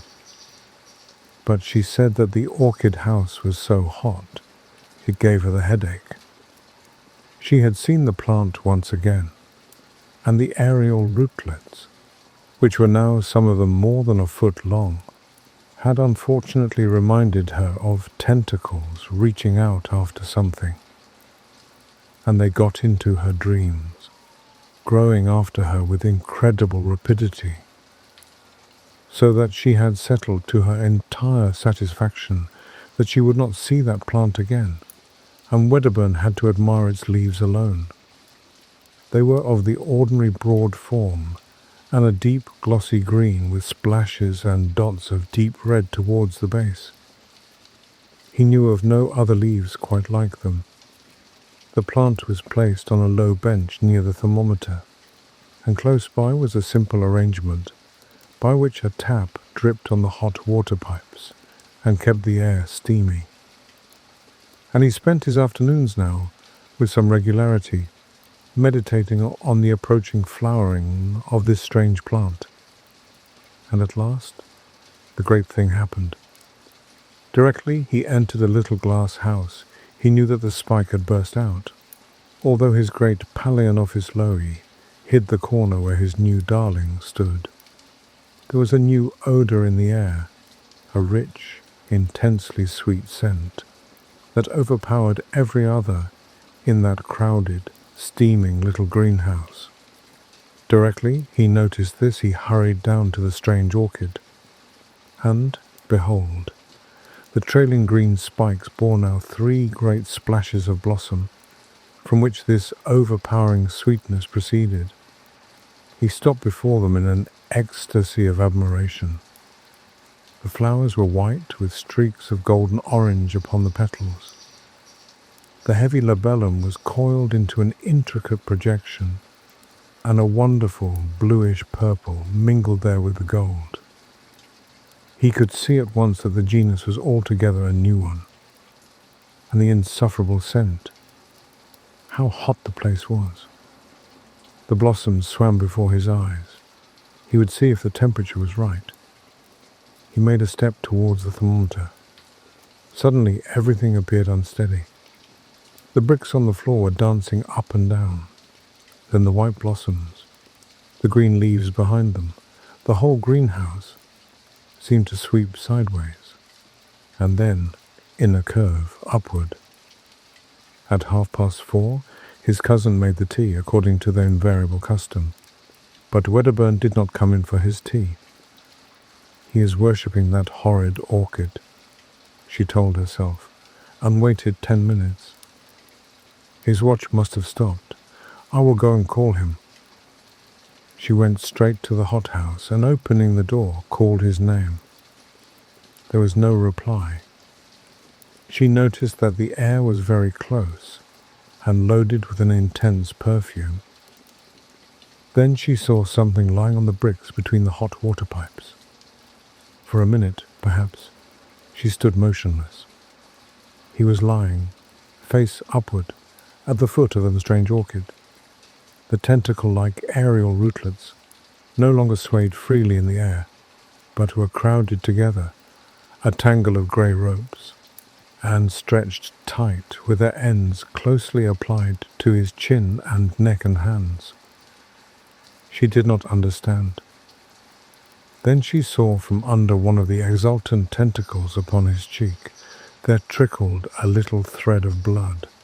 With an inarticulate cry, she ran towards him and tried to pull him away from the leech-like suckers.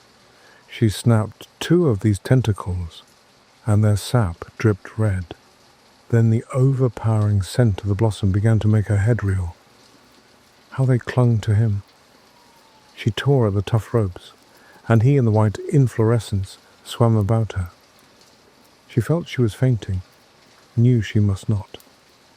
She left him, and hastily opened the nearest door, and after she had panted for a moment in the fresh air, she had a brilliant inspiration. She caught up a flower pot and smashed in the windows at the end of the greenhouse. Then she re-entered.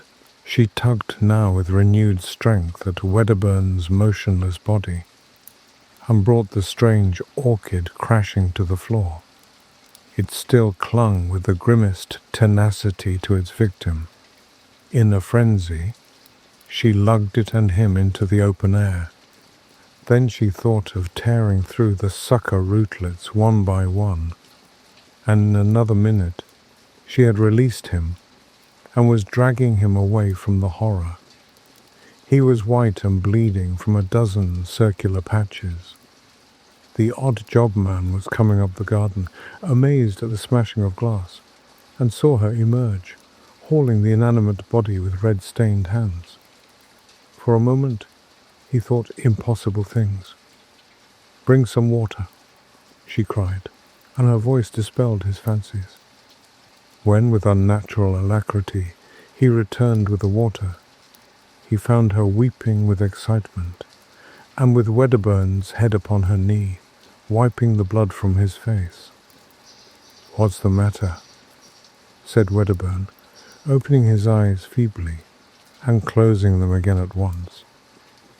"Go and tell Annie to come out here to me, and then go for Dr. Haddon at once," she said to the odd job man so soon as he brought the water, and added, seeing he hesitated, "I will tell you all about it when you come back." Presently, Wedderburn opened his eyes again, and seeing that he was troubled by the puzzle of his position, she explained to him, "You fainted in the hothouse." "And the orchid?" "I will see to that," she said. Wedderburn had lost a good deal of blood, but beyond that he had suffered no very great injury. They gave him brandy mixed with some pink extract of meat, and carried him upstairs to bed. His housekeeper told her incredible story in fragments to Dr. Haddon. "Come to the orchid house and see," she said. The cold outer air was blowing in through the open door, and the sickly perfume was almost dispelled.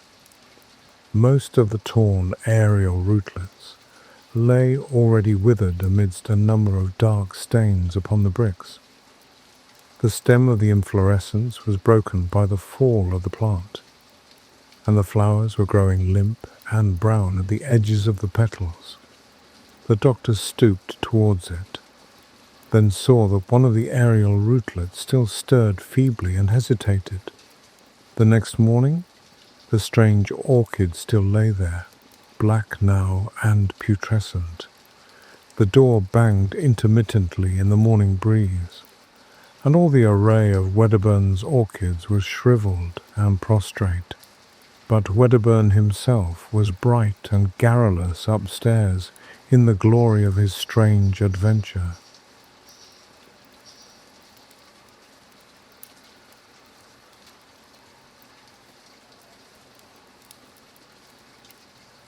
The Moth by H.G. Wells. Probably you have heard of Hapley, not W.T. Hapley, the son, but the celebrated Hapley, the Hapley of Periplaneta Haplea, Hapley the entomologist. If so, You know at least of the great feud between Hapley and Professor Pawkins, though certain of its consequences may be new to you.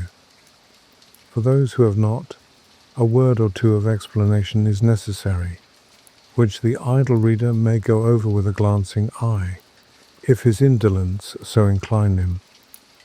It is amazing how very widely diffused is the ignorance of such really important matters as this Hapley-Pawkins feud. Those epoch-making controversies, again, that have convulsed the Geological Society are, I verily believe, almost entirely unknown outside the fellowship of that body. I have heard men of fair general education even refer to the great scenes at these meetings as vestry meeting squabbles. Yet the great hate of the English and Scotch geologists has lasted now half a century, and has left deep and abundant marks upon the body of the science. And this Hapley-Pawkins business, though perhaps a more personal affair, stirred passions as profound, if not profounder. Your common man has no conception of the zeal that animates a scientific investigator, the fury of contradiction you can arouse in him. It is the odium theologicum in a new form. There are men, for instance, who would gladly burn Professor Ray Lancaster at Smithfield for his treatment of the mollusca in the Encyclopedia. That fantastic extension of the cephalopods to cover the pteropods. But I wander from Hapley and Pawkins. It began years and years ago with a revision of the Microlepidoptera, whatever these may be, by Pawkins, in which he extinguished a new species created by Hapley. Hapley, who was always quarrelsome, replied by a stinging impeachment of the entire classification of Pawkins. Pawkins, in his rejoinder, suggested that Hapley's microscope was as defective as his power of observation, and called him an irresponsible meddler. Hapley was not a professor at that time. Hapley, in his retort, spoke of blundering collectors, and described, as if inadvertently, Pawkins' revision as a miracle of ineptitude. It was war to the knife.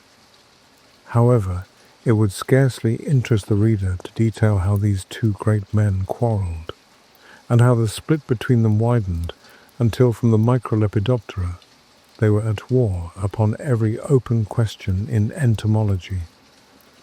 There were memorable occasions. At times, the Royal Entomological Society meetings resembled nothing so much as the Chamber of Deputies. On the whole, I fancy Pawkins was nearer the truth than Hapley.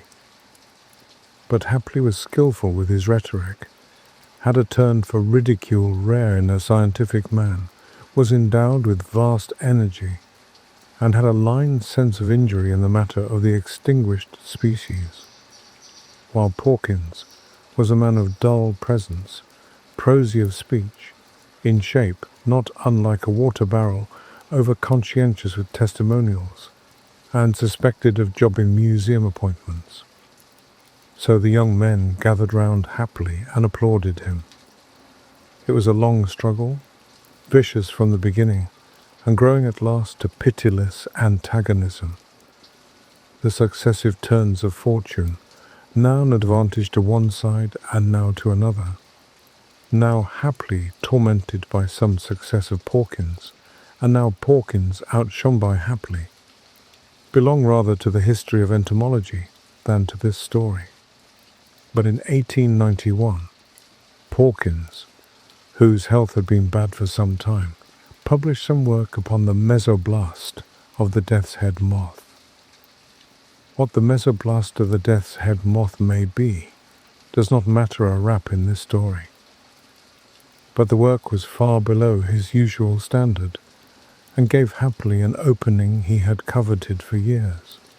He must have worked night and day to make the most of his advantage. In an elaborate critique, he rent Pawkins to tatters. One can fancy the man's disordered black hair, and his queer dark eyes flashing as he went for his antagonist, and Pawkins made a reply, halting, ineffectual, with painful gaps of silence, and yet malignant. There was no mistaking his will to wound Hapley, nor his incapacity to do it. But few of those who heard him, I was absent from that meeting, realized how ill the man was. Hapley got his opponent down and meant to finish him. He followed with a simply brutal attack upon Pawkins, in the form of a paper upon the development of moths in general, a paper showing evidence of a most extraordinary amount of mental labor, and yet couched in a violently controversial tone. Violent as it was, an editorial note witnesses that it was modified. It must have covered Pawkins with shame and confusion of face. It left no loophole. It was murderous in argument, and utterly contemptuous in tone, an awful thing for the declining years of a man's career. The world of entomologists waited breathlessly for the rejoinder from Pawkins. He would try one, for Pawkins had always been game. But when it came, it surprised them. For the rejoinder of Pawkins was to catch influenza, proceed to pneumonia, and die. It was perhaps as effectual a reply as he could make under the circumstances, and largely turned the current of feeling against Hapley. The very people who had most gleefully cheered on those gladiators became serious of the consequence. There could be no reasonable doubt the threat of the defeat had contributed to the death of Pawkins. There was a limit even to scientific controversy, said serious people. Another crushing attack was already in the press and appeared on the day before the funeral. I don't think Hapley exerted himself to stop it. People remembered how Hapley had hounded down his rival, and forgot that rival's defects. Scathing satire reads ill over fresh mould. The thing provoked comment in the daily papers. This it was that made me think that you had probably heard of Hapley and this controversy. But, as I have already remarked, scientific workers live very much in a world of their own. Half the people, I dare say, who go along Piccadilly to the Academy every year could not tell you where the learned societies abide. Many even think that research is a kind of happy family cage in which all kinds of men lie down together in peace. In his private thoughts, Hapley could not forgive Pawkins for dying.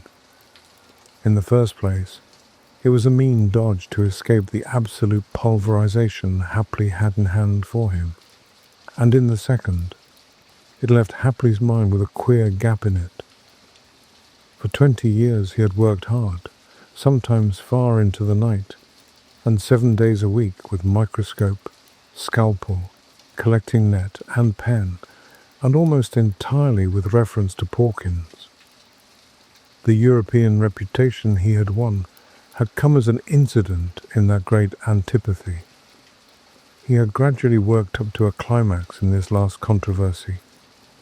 It had killed Pawkins, but it had also thrown Hapley out of gear, so to speak, and his doctor advised him to give up work for a time and rest.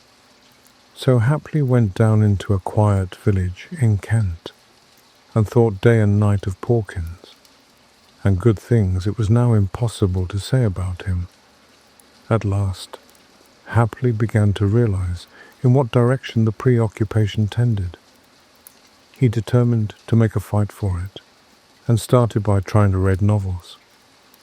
But he could not get his mind off Pawkins, white in the face and making his last speech, every sentence a beautiful opening for Hapley. He turned to fiction, and found it had no grip on him. He read the Island Knight's Entertainments, until his sense of causation was shocked beyond endurance by the bottle imp. Then he went to Kipling, and found he proved nothing, besides being irreverent and vulgar. These scientific people have their limitations. Then, unhappily, he tried Besant's inner house, and the opening chapter set his mind upon learned societies and Porkins at once. So happily turned to chess, and found it a little more soothing. He soon mastered the moves and the chief gambits and commoner closing positions, and began to beat the vicar. But then, the cylindrical contours of the opposite king began to resemble Porkins standing up and gasping ineffectually against checkmate, and happily decided to give up chess. Perhaps the study of some new branch of science would after all be better diversion. The best rest is change of occupation. Happily determined to plunge at diatoms, and had one of his smaller microscopes and Halibut's monograph sent down from London. He thought that perhaps if he could get up a vigorous quarrel with Halibut, he might be able to begin life afresh and forget Porkins. And very soon he was hard at work in his habitual, strenuous fashion at these microscopic denizens of the wayside pool. It was on the third day of the diatoms that happily became aware of a novel addition to the local fauna. He was working late at the microscope, and the only light in the room was the brilliant little lamp with a special form of green shade. Like all experienced microscopists, he kept both eyes open. It is the only way to avoid excessive fatigue. One eye was over the instrument, and bright and distinct. Before that was the circular field of the microscope, across which a brown diatom was slowly moving. With the other eye, happily saw, as it were, without seeing. He was only dimly conscious of the brass side of the instrument, the illuminated part of the tablecloth, a sheet of notepaper, the foot of the lamp, and the darkened room beyond. Suddenly, his attention drifted from one eye to the other. The tablecloth was of the material called tapestry by shopmen, and rather brightly coloured. The pattern was in gold, with a small amount of crimson and pale blue upon a greyish ground. At one point, the pattern seemed displaced, and there was a vibrating movement of the colours at this point. Happily suddenly moved his head back and looked with both eyes. His mouth fell open with astonishment. It was a large moth or butterfly, its wings spread in butterfly fashion. It was strange it should be in the room at all, for the windows were closed. Strange that it should not have attracted his attention when fluttering to its present position. Strange that it should match the tablecloth. Stranger farther to him, happily, the great entomologist, it was altogether unknown. There was no delusion. He was crawling slowly towards the foot of the lamp. New genus, by heavens, and in England, said happily, staring. Then he suddenly thought of Porkins. Nothing would have maddened Porkins more. And Porkins was dead. Something about the head and body of the insect became singularly suggestive of Porkins, just as the chess king had been. "Confound Porkins," said happily, "but I must catch this." And looking round him for some means of capturing the moth, he rose slowly out of his chair. Suddenly, the insect rose, struck the edge of the lampshade, happily heard the ping, and vanished into the shadow. In a moment, happily had whipped off the shade so that the whole room was illuminated. The thing had disappeared, but soon his practised eye detected it upon the wallpaper near the door. He went towards it, poising the lampshade for capture. Before he was within striking distance, however, it had risen and was fluttering round the room. After the fashion of its kind, it flew with sudden starts and turns, seeming to vanish here and reappear there. Once happily struck and missed, then again. The third time he hit his microscope. The instrument swayed, struck, and overturned the lamp, and fell noisily upon the floor. The lamp turned over on the table, and very luckily went out. Happily was left in the dark. With a start, he felt the strange moth blunder into his face. It was maddening. He had no lights. If he opened the door of the room, the thing would get away. In the darkness, he saw Porkins quite distinctly laughing at him. Porkins had ever an oily laugh. He swore furiously and stamped his foot on the floor. There was a timid rapping at the door. Then it opened, perhaps a foot, and very slowly, the alarmed face of the landlady appeared behind a pink candle flame. She wore a nightcap over her grey hair and had some purple garment over her shoulders. "What was that fearful smash?" she said. "Has anything—" The strange moth appeared fluttering about the chink of the door. "Shut that door," said Happily, and suddenly rushed at her. The door slammed hastily. Happily was left alone in the dark. Then in the pause, he heard his landlady scuttle upstairs, lock her door, and drag something heavy across the room and put against it. It became evident to Happily that his conduct and appearance had been strange and alarming. Confound the moth. And Porkins. However, it was a pity to lose the moth now. He felt his way into the hall, and found the matches, after sending his hat down upon the floor, with a noise like a drum. With the lighted candle he returned to the sitting room. No moth was to be seen.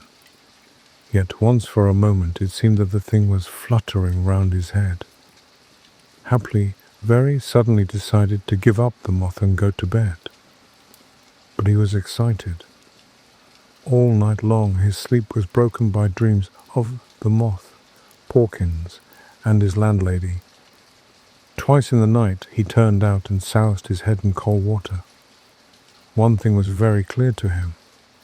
His landlady could not possibly understand about the strange moth, especially as he had failed to catch it. No one but an entomologist would understand quite how he felt. She was probably frightened at his behavior, and yet he failed to see how he could explain it. He decided to say nothing further about the events of last night. After breakfast, he saw her in her garden and decided to go out and talk to reassure her. He talked to her about beans and potatoes, bees, caterpillars, and the price of fruit. She replied in her usual manner, but she looked at him a little suspiciously and kept walking as he walked, so that there was always a bed of flowers or a row of beans or something of the sort between them. After a while he began to feel singularly irritated at this, and to conceal his vexation went indoors, and presently went out for a walk. The moth, or butterfly, trailing an odd flavour of Porkins with it, kept coming into that walk, though he did his best to keep his mind off it. Once he saw it quite distinctly, with its wings flattened out, upon the old stone wall that runs along the west edge of the park. But going up to it, he found it was only 2 lumps of grey and yellow lichen. "This," said Happily, "is the reverse of mimicry. Instead of a butterfly looking like a stone, here is a stone looking like a butterfly." Once something hovered and fluttered around his head, but by an effort of will he drove that impression out of his mind again. In the afternoon, Happily called upon the vicar and argued with him upon theological questions. They sat in the little arbour covered with briar and smoked as they wrangled. "Look at that moth," said Happily suddenly, pointing to the edge of the wooden table. "Where?" said the vicar. "You don't see a moth on the edge of the table there?" said Happily. "Certainly not," said the vicar. Happily was thunderstruck. He gasped. The vicar was staring at him. Clearly the man saw nothing. "The eye of faith is no better than the eye of science," said Happily awkwardly. "I don't see your point," said the vicar, thinking it was part of the argument. That night, Hapley found the moth crawling over his counterpane. He sat on the edge of the bed in his shirt sleeves and reasoned with himself. Was it pure hallucination? He knew he was slipping, and he battled for his sanity with the same silent energy he had formerly displayed against Porkins. So persistent is mental habit that he felt as if it were still a struggle with Porkins. He was well versed in psychology. He knew that such visual illusions do come as a result of mental strain. But the point was, he did not only see the moth, he had heard it when it touched the edge of the lampshade, and afterwards when it hit against the wall, and he had felt it strike his face in the dark. He looked at it. It was not at all dreamlike, but perfectly clear and solid-looking in the candlelight. He saw the hairy body, and the short, feathery antennae, the jointed legs, even a place where the down was rubbed from the wing. He suddenly felt angry with himself for being afraid of a little insect. His landlady had got the servant to sleep with her that night, because she was afraid to be alone. In addition, she had locked the door and put the chest of drawers against it.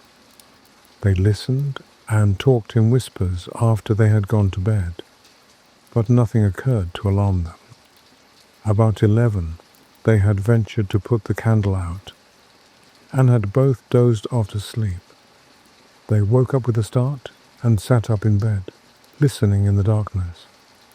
Then they heard slippered feet going to and fro in Hapley's room. A chair was overturned, and there was a violent dab at the wall. Then a china mantle ornament smashed upon the fender. Suddenly the door of the room opened, and they heard him upon the landing. They clung to one another listening. He seemed to be dancing upon the staircase. Now he would go down 3 or 4 steps quickly, then up again, then hurry down into the hall. They heard the umbrella stand go over, and the fanlight break. Then the bolt shot and the chain rattled. He was opening the door. They hurried to the window. It was a dim grey night. An almost unbroken sheet of watery cloud was sweeping across the moon, and the hedge and tree in front of the house were black against the pale roadway. They saw Hapley, looking like a ghost in his shirt and white trousers, running to and fro in the road and beating the air. Now he would stop. Now he would dart very rapidly at something invisible. Now he would move upon it with stealthy strides. At last, he went out of sight up the road towards the down. Then, while they argued who should go down and lock the door, he returned. He was walking very fast, and he came straight into the house, closed the door carefully, and went quietly up to his bedroom. Then everything was silent. "Mrs. Colville," said Hapley, calling down the staircase next morning, "I hope I did not alarm you last night." "You may well ask that," said Mrs. Colville. "The fact is, I am a sleepwalker, and the last 2 nights I have been without my sleeping mixture. There is nothing to be alarmed about, really. I am sorry I made such an ass of myself. I will go over the down to Shoreham and get some stuff to make me sleep soundly. I ought to have done that yesterday." But halfway over the down by the chalk pits, the moth came upon Hapley again.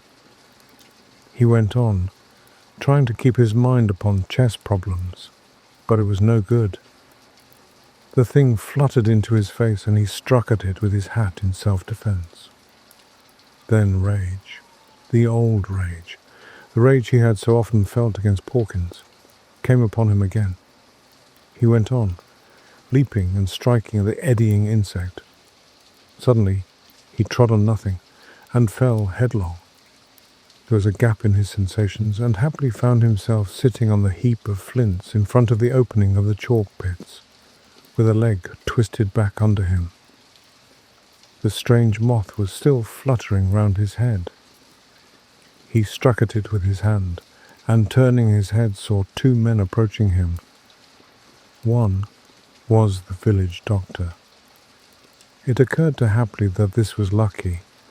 Then it came into his mind with extraordinary vividness that no one would ever be able to see the strange moth except himself, and that it behoved him to keep silent about it. Late that night, however, after his broken leg was set, he was feverish and forgot his self-restraint. He was lying flat on his bed, and he began to run his eyes round the room to see if the moth was still about. He tried not to do this, but it was no good. He soon caught sight of the thing resting close to his hand by the nightlight on the green tablecloth. The wings quivered. With a sudden wave of anger he smote at it with his fist, and the nurse woke up with a shriek. He had missed it. "That moth," he said, and then, "It was fancy. Nothing." All the time he could see quite clearly the insect going around the cornice and darting across the room, and he could also see that the nurse saw nothing of it and looked at him strangely. He must keep himself in hand. He knew he was a lost man if he did not keep himself in hand. But as the night waned, the fever grew upon him, and the very dread he had of seeing the moth made him see it. About 5, just as the dawn was grey, he tried to get out of bed and catch it, though his leg was afire with pain. The nurse had to struggle with him. On account of this, they tied him down to the bed. At this the moth grew bolder, and once he felt it settle in his hair. Then, because he struck out violently with his arms, they tied these also. At this, the moth came and crawled over his face, and happily wept, swore, screamed, prayed for them to take it off him unavailingly. The doctor was a blockhead, a just qualified general practitioner, and quite ignorant of mental science. He simply said there was no moth. Had he possessed the wit, he might still perhaps have saved Hapley from his fate by entering into his delusion and covering his face with gauze, as he prayed might be done. But as I say, the doctor was a blockhead, and until the leg was healed, Hapley was kept tied to his bed, and with the imaginary moth crawling over him. It never left him while he was awake, and it grew to a monster in his dreams. While he was awake, he longed for sleep, and from sleep he awoke screaming. So now Hapley is spending the remainder of his days in a padded room, worried by a moth that no one else can see. The asylum doctor calls it hallucination, but Hapley, when he is in his easier mood and can talk, says it is the ghost of Porkins, and consequently a unique specimen, and well worth the trouble of catching.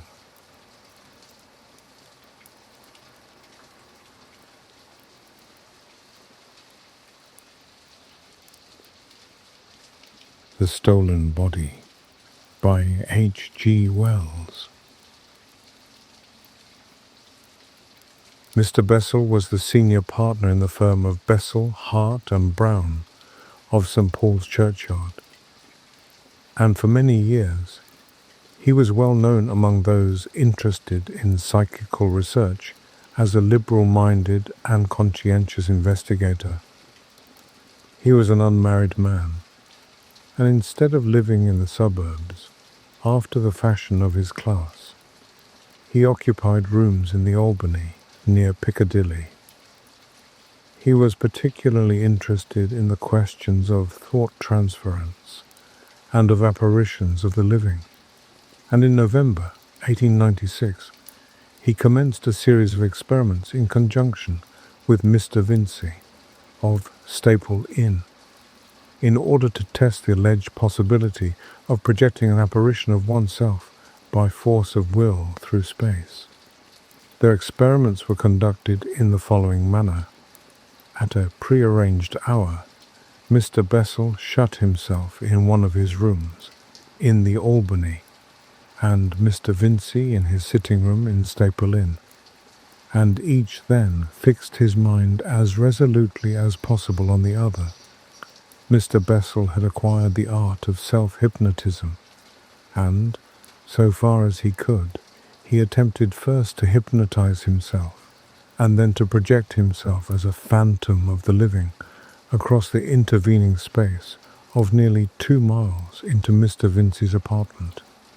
On several evenings, this was tried without any satisfactory result, but on the 5th or 6th occasion, Mr. Vincey did actually see or imagine he saw an apparition of Mr. Bessel standing in his room. He states that the appearance, although brief, was very vivid and real. He noticed that Mr. Bessel's face was white and his expression anxious, and, moreover, that his hair was disordered. For a moment, Mr. Vincey, in spite of his state of expectation, was too surprised to speak or move, and in that moment it seemed to him as though the figure glanced over his shoulder and incontinently vanished. It had been arranged that an attempt should be made to photograph any phantasm seen, but Mr. Vincey had not the instant presence of mind to snap the camera that lay ready on the table beside him, and when he did so, he was too late. Greatly elated, however, even by this partial success, he made a note of the exact time, and at once took a cab to the Albany to inform Mr. Bessel of this result. He was surprised to find Mr. Bessel's outer door standing open to the night, and the inner apartments lit and in an extraordinary disorder. An empty champagne magnum lay smashed upon the floor. Its neck had been broken off against the ink pot on the bureau, and lay beside it. An octagonal occasional table, which carried a bronze statuette and a number of choice books, had been rudely overturned, and down the primrose paper of the wall, inky fingers had been drawn, as it seemed for the mere pleasure of defilement.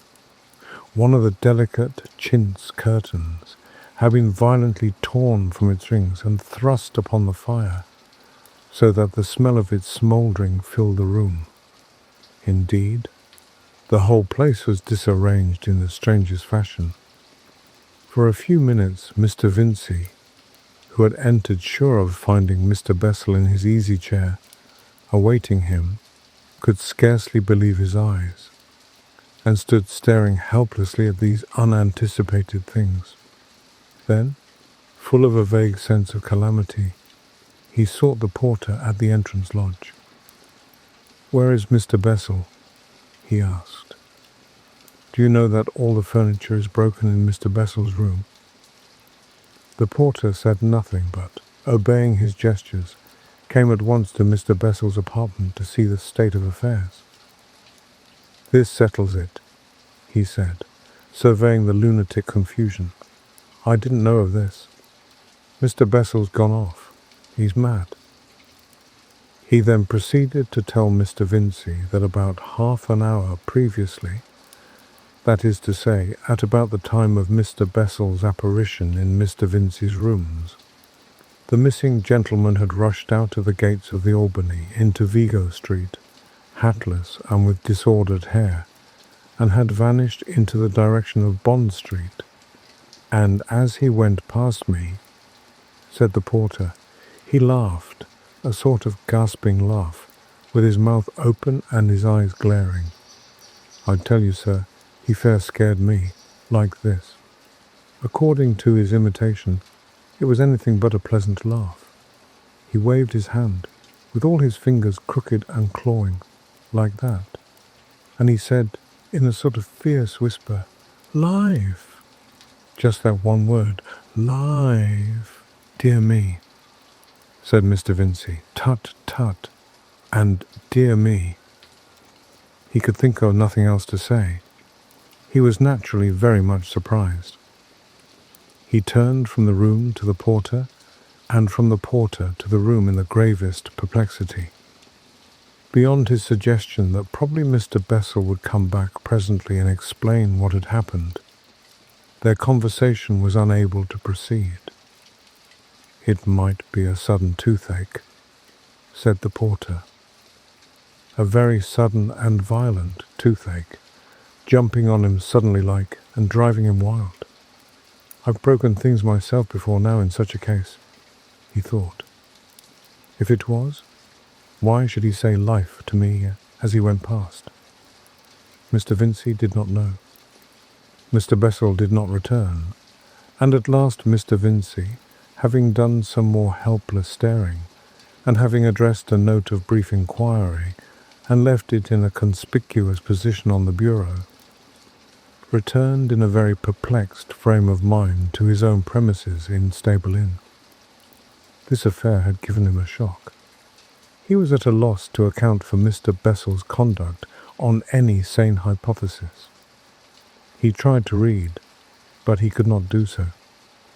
He went for a short walk, and was so preoccupied that he narrowly escaped a cab at the top of Chancery Lane.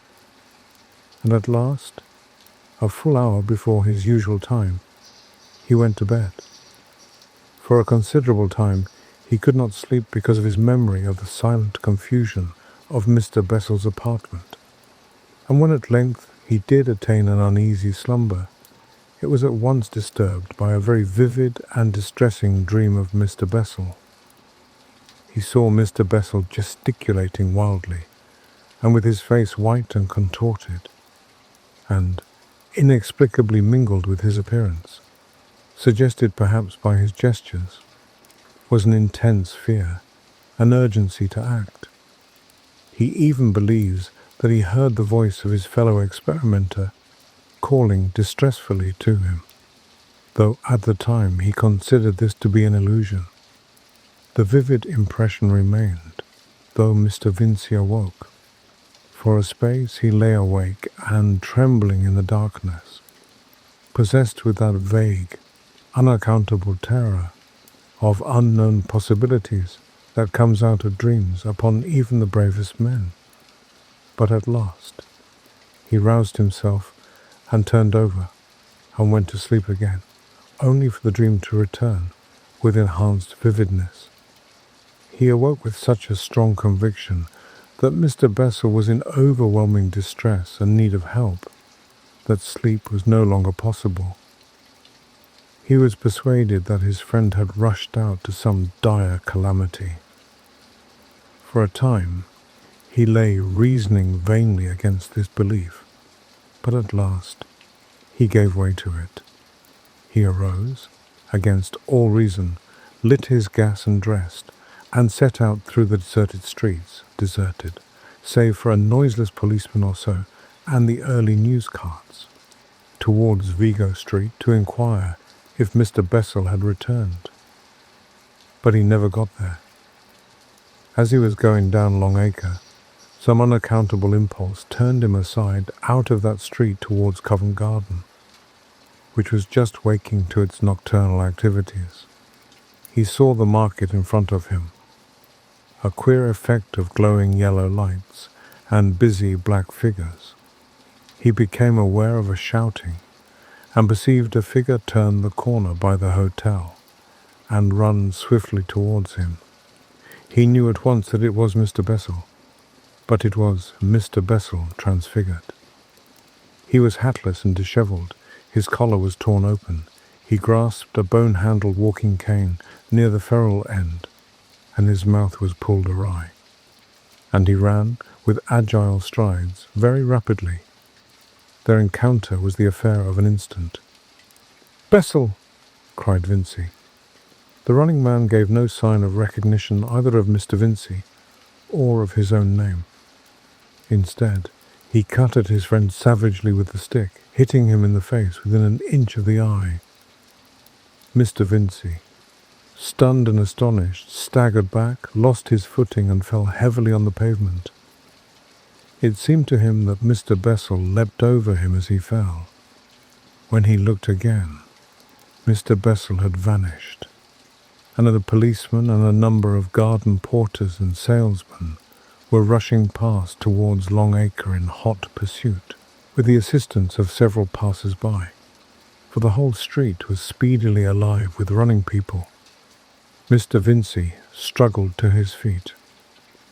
He at once became the centre of a crowd greedy to see his injury. A multitude of voices competed to reassure him of his safety, and then to tell him of the behaviour of the madman, as they regarded Mr. Bessel. He had suddenly appeared in the middle of the market screaming, "Life! Life!" striking right and left with a blood-stained walking stick, and dancing and shouting with laughter at each successful blow. A lad and 2 women had broken heads, and he had smashed a man's wrist. A little child had been knocked insensible, and for a time he had driven everyone before him, so furious and resolute had his behaviour been. Then he made a raid upon a coffee stall, hurled its paraffin flare through the window of the post office, and fled laughing, after stunning the foremost of the 2 policemen who had the pluck to charge him. Mr. Vincey's first impulse was naturally to join in the pursuit of his friend, in order, if possible, to save him from the violence of the indignant people. But his action was slow. The blow had half stunned him, and while this was still no more than a resolution, came the news, shouted through the crowd, that Mr. Bessel had eluded his pursuers. At first, Mr. Vincey could scarcely credit this, but the universality of the report, and presently the dignified return of 2 futile policemen, convinced him. After some aimless inquiries, he returned toward Staple Inn, padding a handkerchief to a now very painful nose. He was angry and astonished and perplexed. It appeared to him indisputable that Mr. Bessel must have gone violently mad in the midst of his experiment in thought transference. But why that should make him appear with a sad, white face in Mr. Vincey's dreams seemed a problem beyond solution. He racked his brains in vain to explain this. It seemed to him at last that not simply Mr. Bessel, but the order of things must be insane. But he could think of nothing to do. He shut himself carefully into his room, lit his fire. It was a gas fire with asbestos bricks, and fearing fresh dreams if he went to bed, remained bathing his injured face, or holding up books in a vain attempt to read until dawn. Throughout that vigil he had a curious persuasion that Mr. Bessel was endeavouring to speak to him, but he would not let himself attend to any such belief. About dawn, his physical fatigue asserted itself, and he went to bed and slept at last in spite of dreaming. He rose late, unrested and anxious, and in considerable facial pain. The morning papers had no news of Mr. Bessel's aberration. It had come too late for them. Mr. Vincey's perplexities, to which the fever of his bruise added fresh irritation, became at last intolerable, and after a fruitless visit to the Albany, he went down to St. Paul's churchyard to Mr. Hart, Mr. Bessel's partner, and so far as Mr. Vincey knew, his nearest friend. He was surprised to learn that Mr. Hart, although he knew nothing of the outbreak, had also been disturbed by a vision. The very vision that Mr. Vincey had seen, Mr. Bessel, white and dishevelled, pleading earnestly by his gestures for help. That was his impression of the import of his signs. "I was just going to look him up in the Albany when you arrived," said Mr. Hart. "I was so sure of something being wrong with him." As the outcome of their consultation, the 2 gentlemen decided to inquire at Scotland Yard for news of their missing friend. He is bound to be laid by the heels, said Mr. Hart. He can't go on at that pace for long. But the police authorities had not laid Mr. Bessel by the heels. They confirmed Mr. Vincey's overnight experiences and added fresh circumstances, some of an even graver character than those he knew. A list of smashed glass along the upper half of Tottenham Court Road, an attack upon a policeman in Hampstead Road, and an atrocious assault upon a woman. All these outrages were committed between 12:30 and 1:45 in the morning, and between those hours, and indeed, from the very moment of Mr. Bessel's first rush from his rooms at 9:30 in the evening, they could trace the deepening violence of his fantastic career. For the last hour, at least from before 1, that is, until 1:45, he had run amok through London, eluding with amazing agility every effort to stop or capture him. But after 1:45, he had vanished. Up to that hour, witnesses were multitudinous. Dozens of people had seen him, fled from him or pursued him. And then things suddenly came to an end.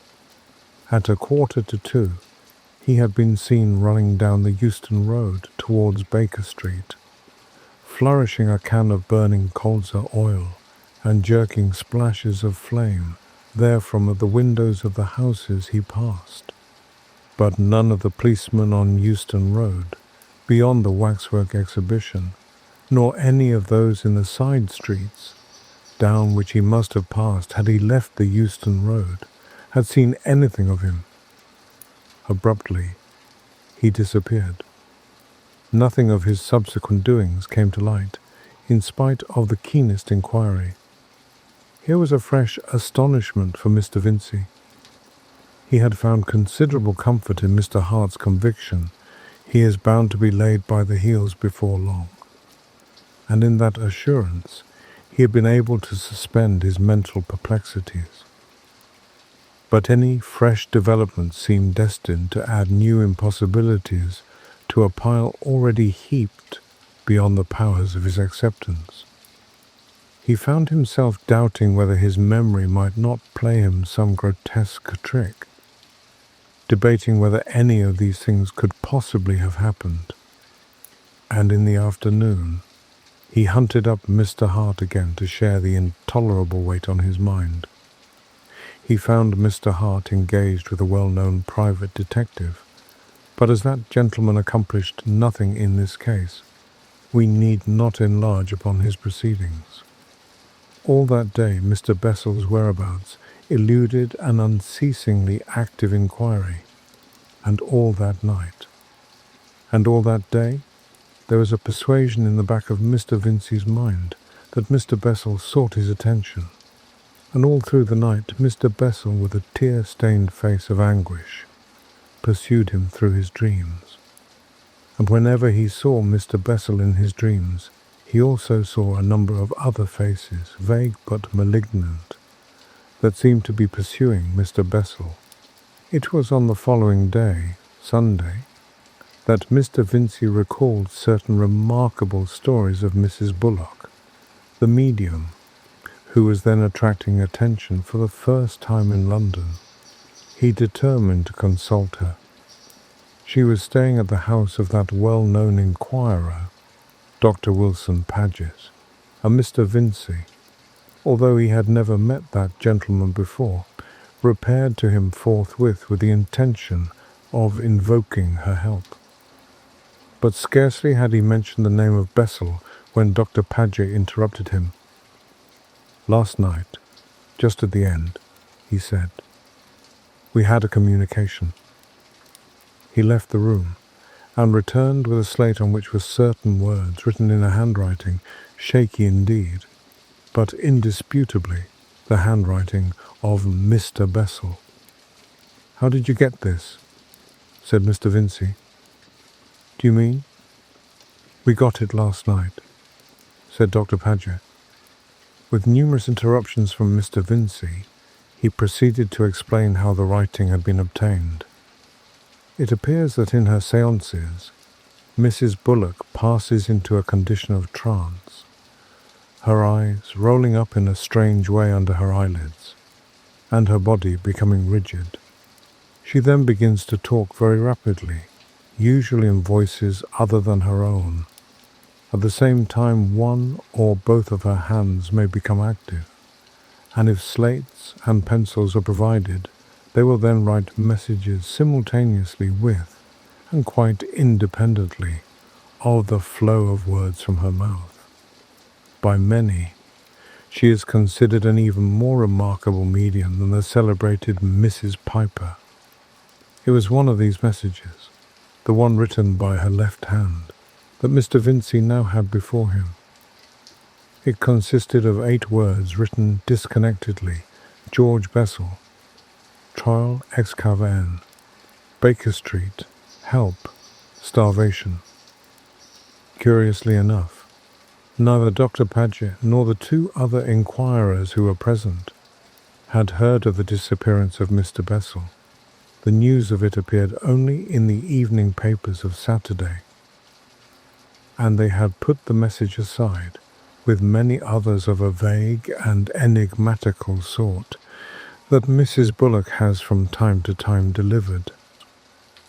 When Dr. Paget heard Mr. Vincey's story, he gave himself at once with great energy to the pursuit of this clue to the discovery of Mr. Bessel. It would serve no useful purpose here to describe the inquiries of Mr. Vincey and himself. Suffice it that the clue was a genuine one, and that Mr. Bessel was actually discovered by its aid. He was found at the bottom of a detached shaft, which had been sunk and abandoned at the commencement of the work for the new electric railway near Baker Street Station. His arm and leg and 2 ribs were broken.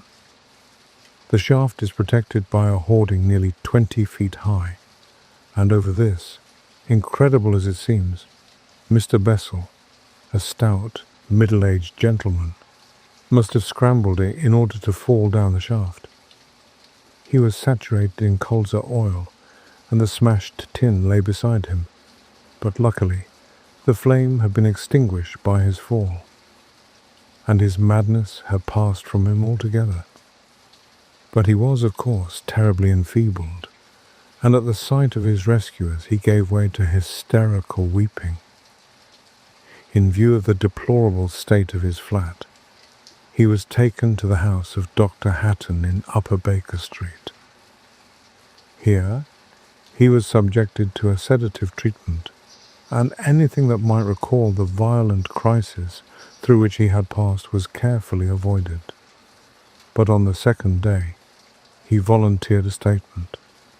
Since that occasion, Mr. Bessel has several times repeated this statement, to myself among other people, varying the details as the narrator of real experiences always does, but never by any chance contradicting himself in any particular. And the statement he makes is in substance as follows.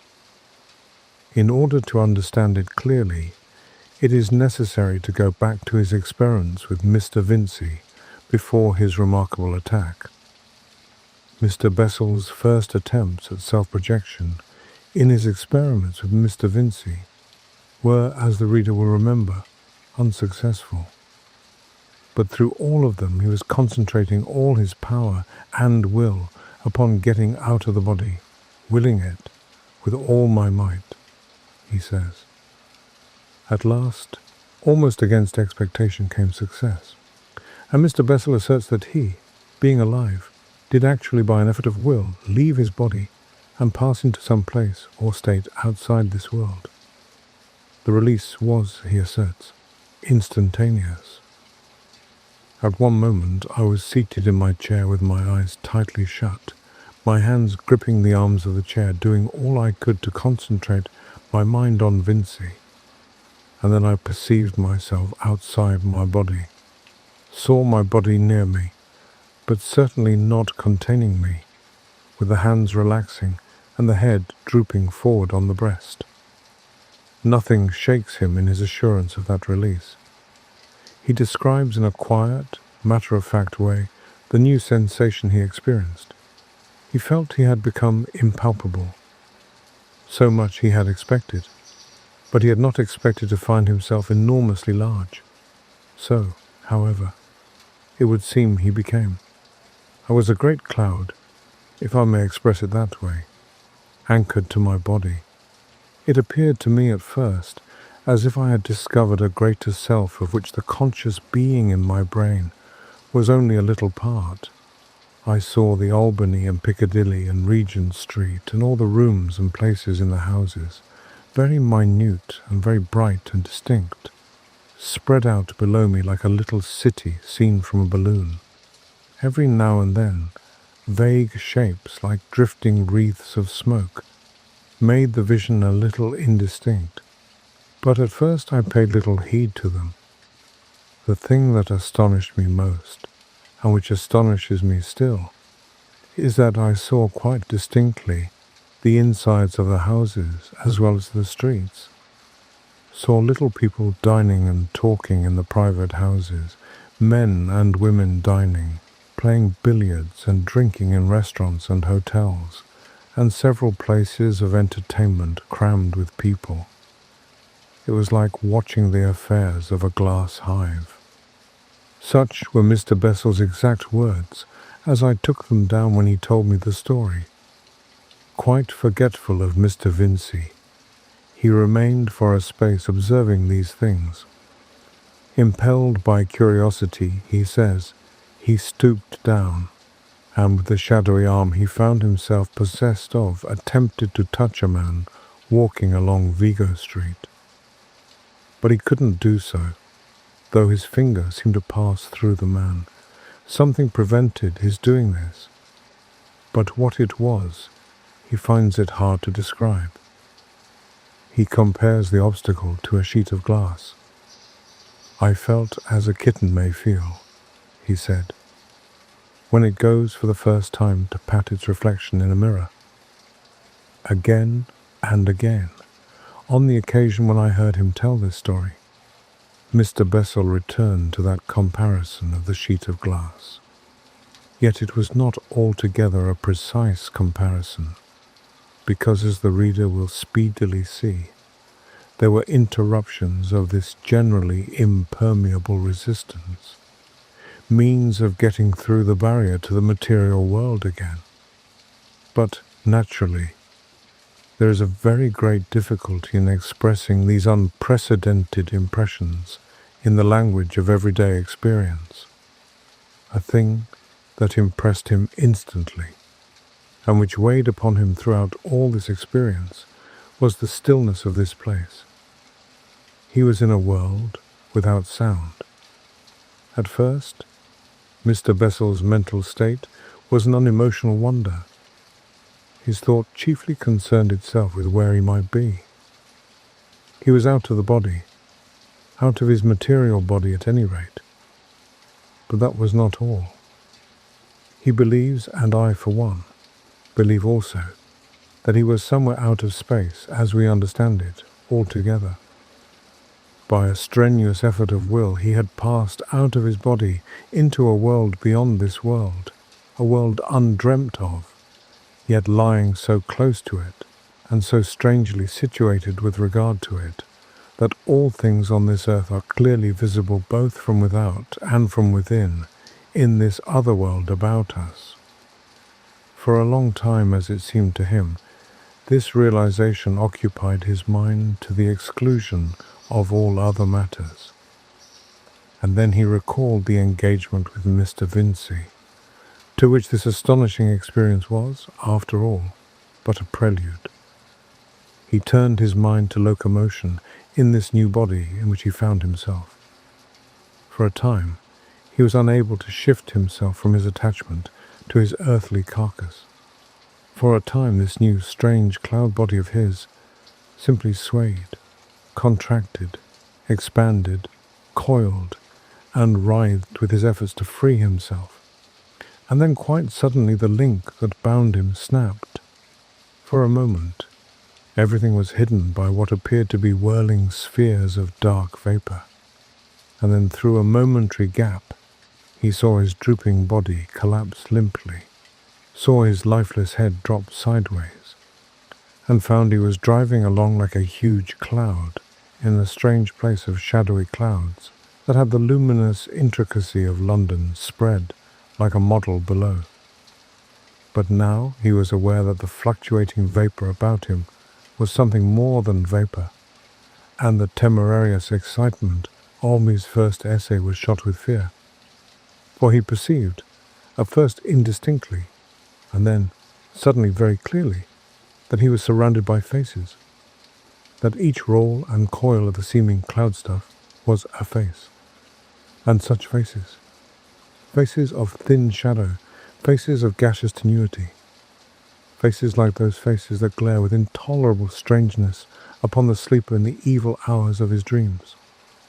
Evil, greedy eyes that were full of a covetous curiosity. Faces with knit brows and snarling, smiling lips. Their vague hands clutched at Mr. Bessel as he passed, and the rest of their bodies was but an elusive streak of trailing darkness. Never a word they said, never a sound from the mouths that seemed to gibber. All about him they pressed in that dreamy silence, passing freely through the dim mistiness that was his body, gathering ever more numerously about him. And the shadowy Mr. Bessel, now suddenly fear-stricken, drove through the silent, active multitude of eyes and clutching hands. So inhuman were these faces, so malignant their staring eyes, and shadowy, clawing gestures, that it did not occur to Mr. Bessel to attempt intercourse with these drifting creatures. Idiot phantoms they seemed, children of vain desire, beings unborn and forbidden the boon of being, whose only expressions and gestures told of the envy and craving for life that was their one link with existence. It says much for his resolution that, amidst the swarming cloud of these noiseless spirits of evil, he could still think of Mr. Vincey. He made a violent effort of will, and found himself, he knew not how, stooping toward Staple Inn. Saw Vincey sitting attentive and alert in his armchair by the fire, and clustering also about him, as they clustered ever about all that lives and breathes, was another multitude of these vain, voiceless shadows, longing, desiring, seeking some loophole into life. For a space Mr. Bessel sought ineffectually to attract his friend's attention. He tried to get in front of his eyes, to move the objects in his room to touch him, but Mr. Vincey remained unaffected, ignorant of the being that was so close to his own. The strange something that Mr. Bessel has compared to a sheet of glass separated them impermeably. And at last, Mr. Bessel did a desperate thing. I have told how that in some strange way he could see not only the outside of a man as we see him, but within. He extended his shadowy hand and thrust his vague black fingers, as it seemed, through the heedless brain. Then, suddenly, Mr. Vincey started like a man who recalls his attention from wandering thoughts, and it seemed to Mr. Bessel that a little dark red body situated in the middle of Mr. Vincey's brain swelled and glowed as he did so. Since that experience, he has been shown anatomical figures of the brain, and he knows now that this is that useless structure, as doctors call it, the pineal eye. For, strange as it will seem to many, we have deep in our brains, where it cannot possibly see any earthly light, an eye. At the time this, with the rest of the internal anatomy of the brain, was quite new to him. At the sight of its changed appearance, however, he thrust forth his finger and, rather fearful still of the consequences, touched this little spot. And instantly Mr. Vincey started, and Mr. Bessel knew that he was seen. And at that instant it came to Mr. Bessel that evil had happened to his body, and behold, a great wind blew through all that world of shadows and tore him away. So strong was this persuasion that he thought no more of Mr. Vincey, but turned about forthwith, and all the countless faces drove back with him like leaves before a gale. But he returned too late. In an instant, he saw the body that he had left inert and collapsed, lying, indeed, like the body of a man just dead, had arisen by virtue of some strength and will beyond his own. It stood with staring eyes, stretching its limbs in dubious fashion. For a moment, he watched it in wild dismay, and then he stood towards it. But the pane of glass had closed against him again, and he was foiled. He beat himself passionately against this, and all about him the spirits of evil grinned and pointed and mocked. He gave way to furious anger. He compares himself to a bird that has fluttered heedlessly into a room, and is beating at the window pane that holds it back from freedom. And behold, the little body that had once been his was now dancing with delight. He saw it shouting, though he could not hear its shouts. He saw the violence of its movements grow. He watched it fling his cherished furniture about in the mad delight of existence, rend his books apart, smash bottles, drink heedlessly from the jagged fragments, leap and smite in a passionate acceptance of living. He watched these actions in paralyzed astonishment. Then once more he hurled himself against the impassable barrier, and then, with all that crew of mocking ghosts about him, hurried back in dire confusion to Vincey to tell him of the outrage that had come upon him. But the brain of Vincey was now closed against apparitions, and the disembodied Mr. Bessel pursued him in vain as he hurried out into Holborn to call a cab. Foiled and terror-stricken, Mr. Bessel swept back again to find his desecrated body whooping in a glorious frenzy down the Burlington Arcade. And now the attentive reader begins to understand Mr. Bessel's interpretation of the first part of this strange story. The being whose frantic rush through London had inflicted so much injury and disaster had indeed Mr. Bessel's body, but it was not Mr. Bessel. It was an evil spirit out of that strange world beyond existence into which Mr. Bessel had so rashly ventured. For 20 hours it held possession of him, and for all those 20 hours the dispossessed spirit body of Mr. Bessel was going to and fro in that unheard-of middle world of shadows, seeking help in vain. He spent many hours beating at the minds of Mr. Vincey and of his friend Mr. Hart. Each, as we know, he roused by his efforts. But the language that might convey his situation to these helpers across the gulf he did not know. His feeble fingers groped vainly and powerlessly in their brains. Once, indeed, as we have already told, he was able to turn Mr. Vincey aside from his path, so that he encountered the stolen body in its career. But he could not make him understand the thing that had happened. He was unable to draw any help from that encounter. All through those hours the persuasion was overwhelming in Mr. Bessel's mind that presently his body would be killed by its furious tenant, and he would have to remain in this shadowland for evermore, so that those long hours were a growing agony of fear.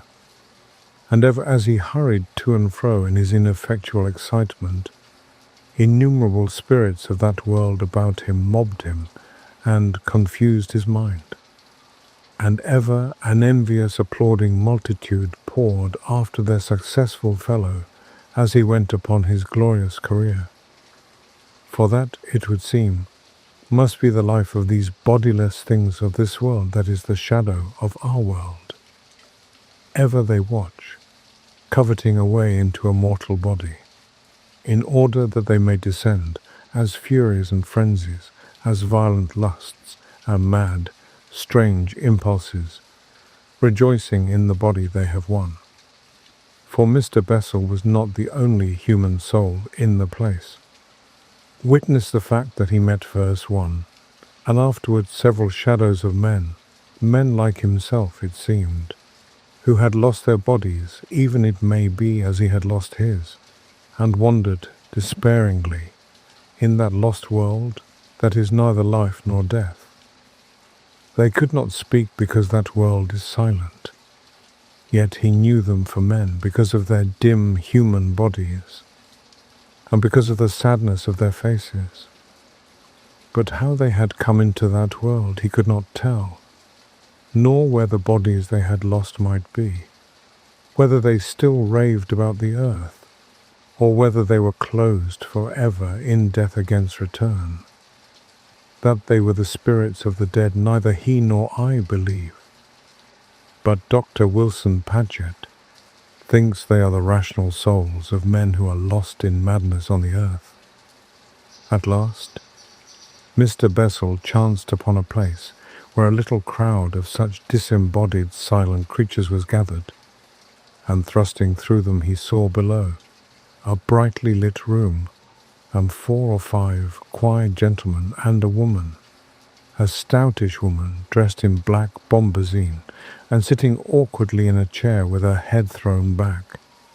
He knew her from her portraits to be Mrs. Bullock, the medium, and he perceived the tracks and structures in her brain glowed and stirred as he had seen the pineal eye in the brain of Mr. Vincey glow. The light was very fitful. Sometimes it was a broad illumination, and sometimes merely a faint twilight spot, and it shifted slowly about her brain. She kept on talking and writing with one hand, and Mr. Bessel saw that the crowding shadows of men about him, and a great multitude of the shadow spirits of that shadowland, were all striving and thrusting to touch the lighted regions of her brain. As one gained her brain or another was thrust away, her voice and the writing of her hand changed, so that what she said was disorderly and confused for the most part. Now a fragment of one soul's message, and now a fragment of another's, and now she babbled the insane fancies of the spirits of vain desire. Then Mr. Bessel understood that she spoke for the spirit that had touch of her, and he began to struggle very furiously towards her. But he was on the outside of the crowd, and at that time he couldn't reach her, and at last, growing anxious, he went away to find what had happened meanwhile to his body. For a long time he went to and fro, seeking it in vain, and fearing that it must have been killed. And then he found it at the bottom of the shaft in Baker Street, writhing furiously and cursing with pain. Its leg and an arm and 2 ribs had been broken by its fall. Moreover, the evil spirit was angry because his time had been so short, and because of the pain, making violent movements and casting his body about. And at that, Mr. Bessel returned with redoubled earnestness to the room where the séance was going on, and so soon as he had thrust himself within sight of the place, he saw one of the men who stood about the medium, looking at his watch, as if he meant that the séance should presently end.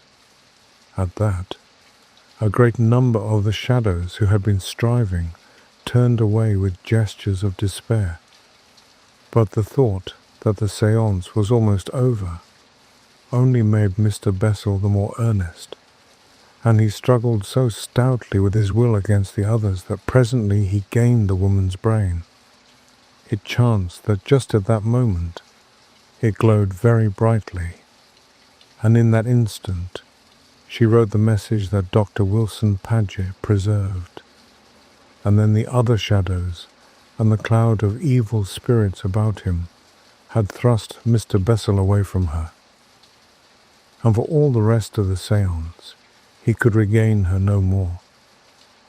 So he went back and watched through the long hours at the bottom of the shaft, where the evil spirit lay in the stolen body it had maimed, writhing and cursing, and weeping and groaning, and learning the lesson of pain. And towards dawn, the thing he had waited for happened. The brain glowed brightly, and the evil spirit came out. And Mr. Bessel entered the body he had feared he should never enter again. As he did so, the silence, the brooding silence, ended. He heard the tumult of traffic and the voices of people overhead, and that strange world that is the shadow of our world, the dark and silent shadows of ineffectual desire and the shadows of lost men vanished clean away. He lay there for the space of about 3 hours before he was found.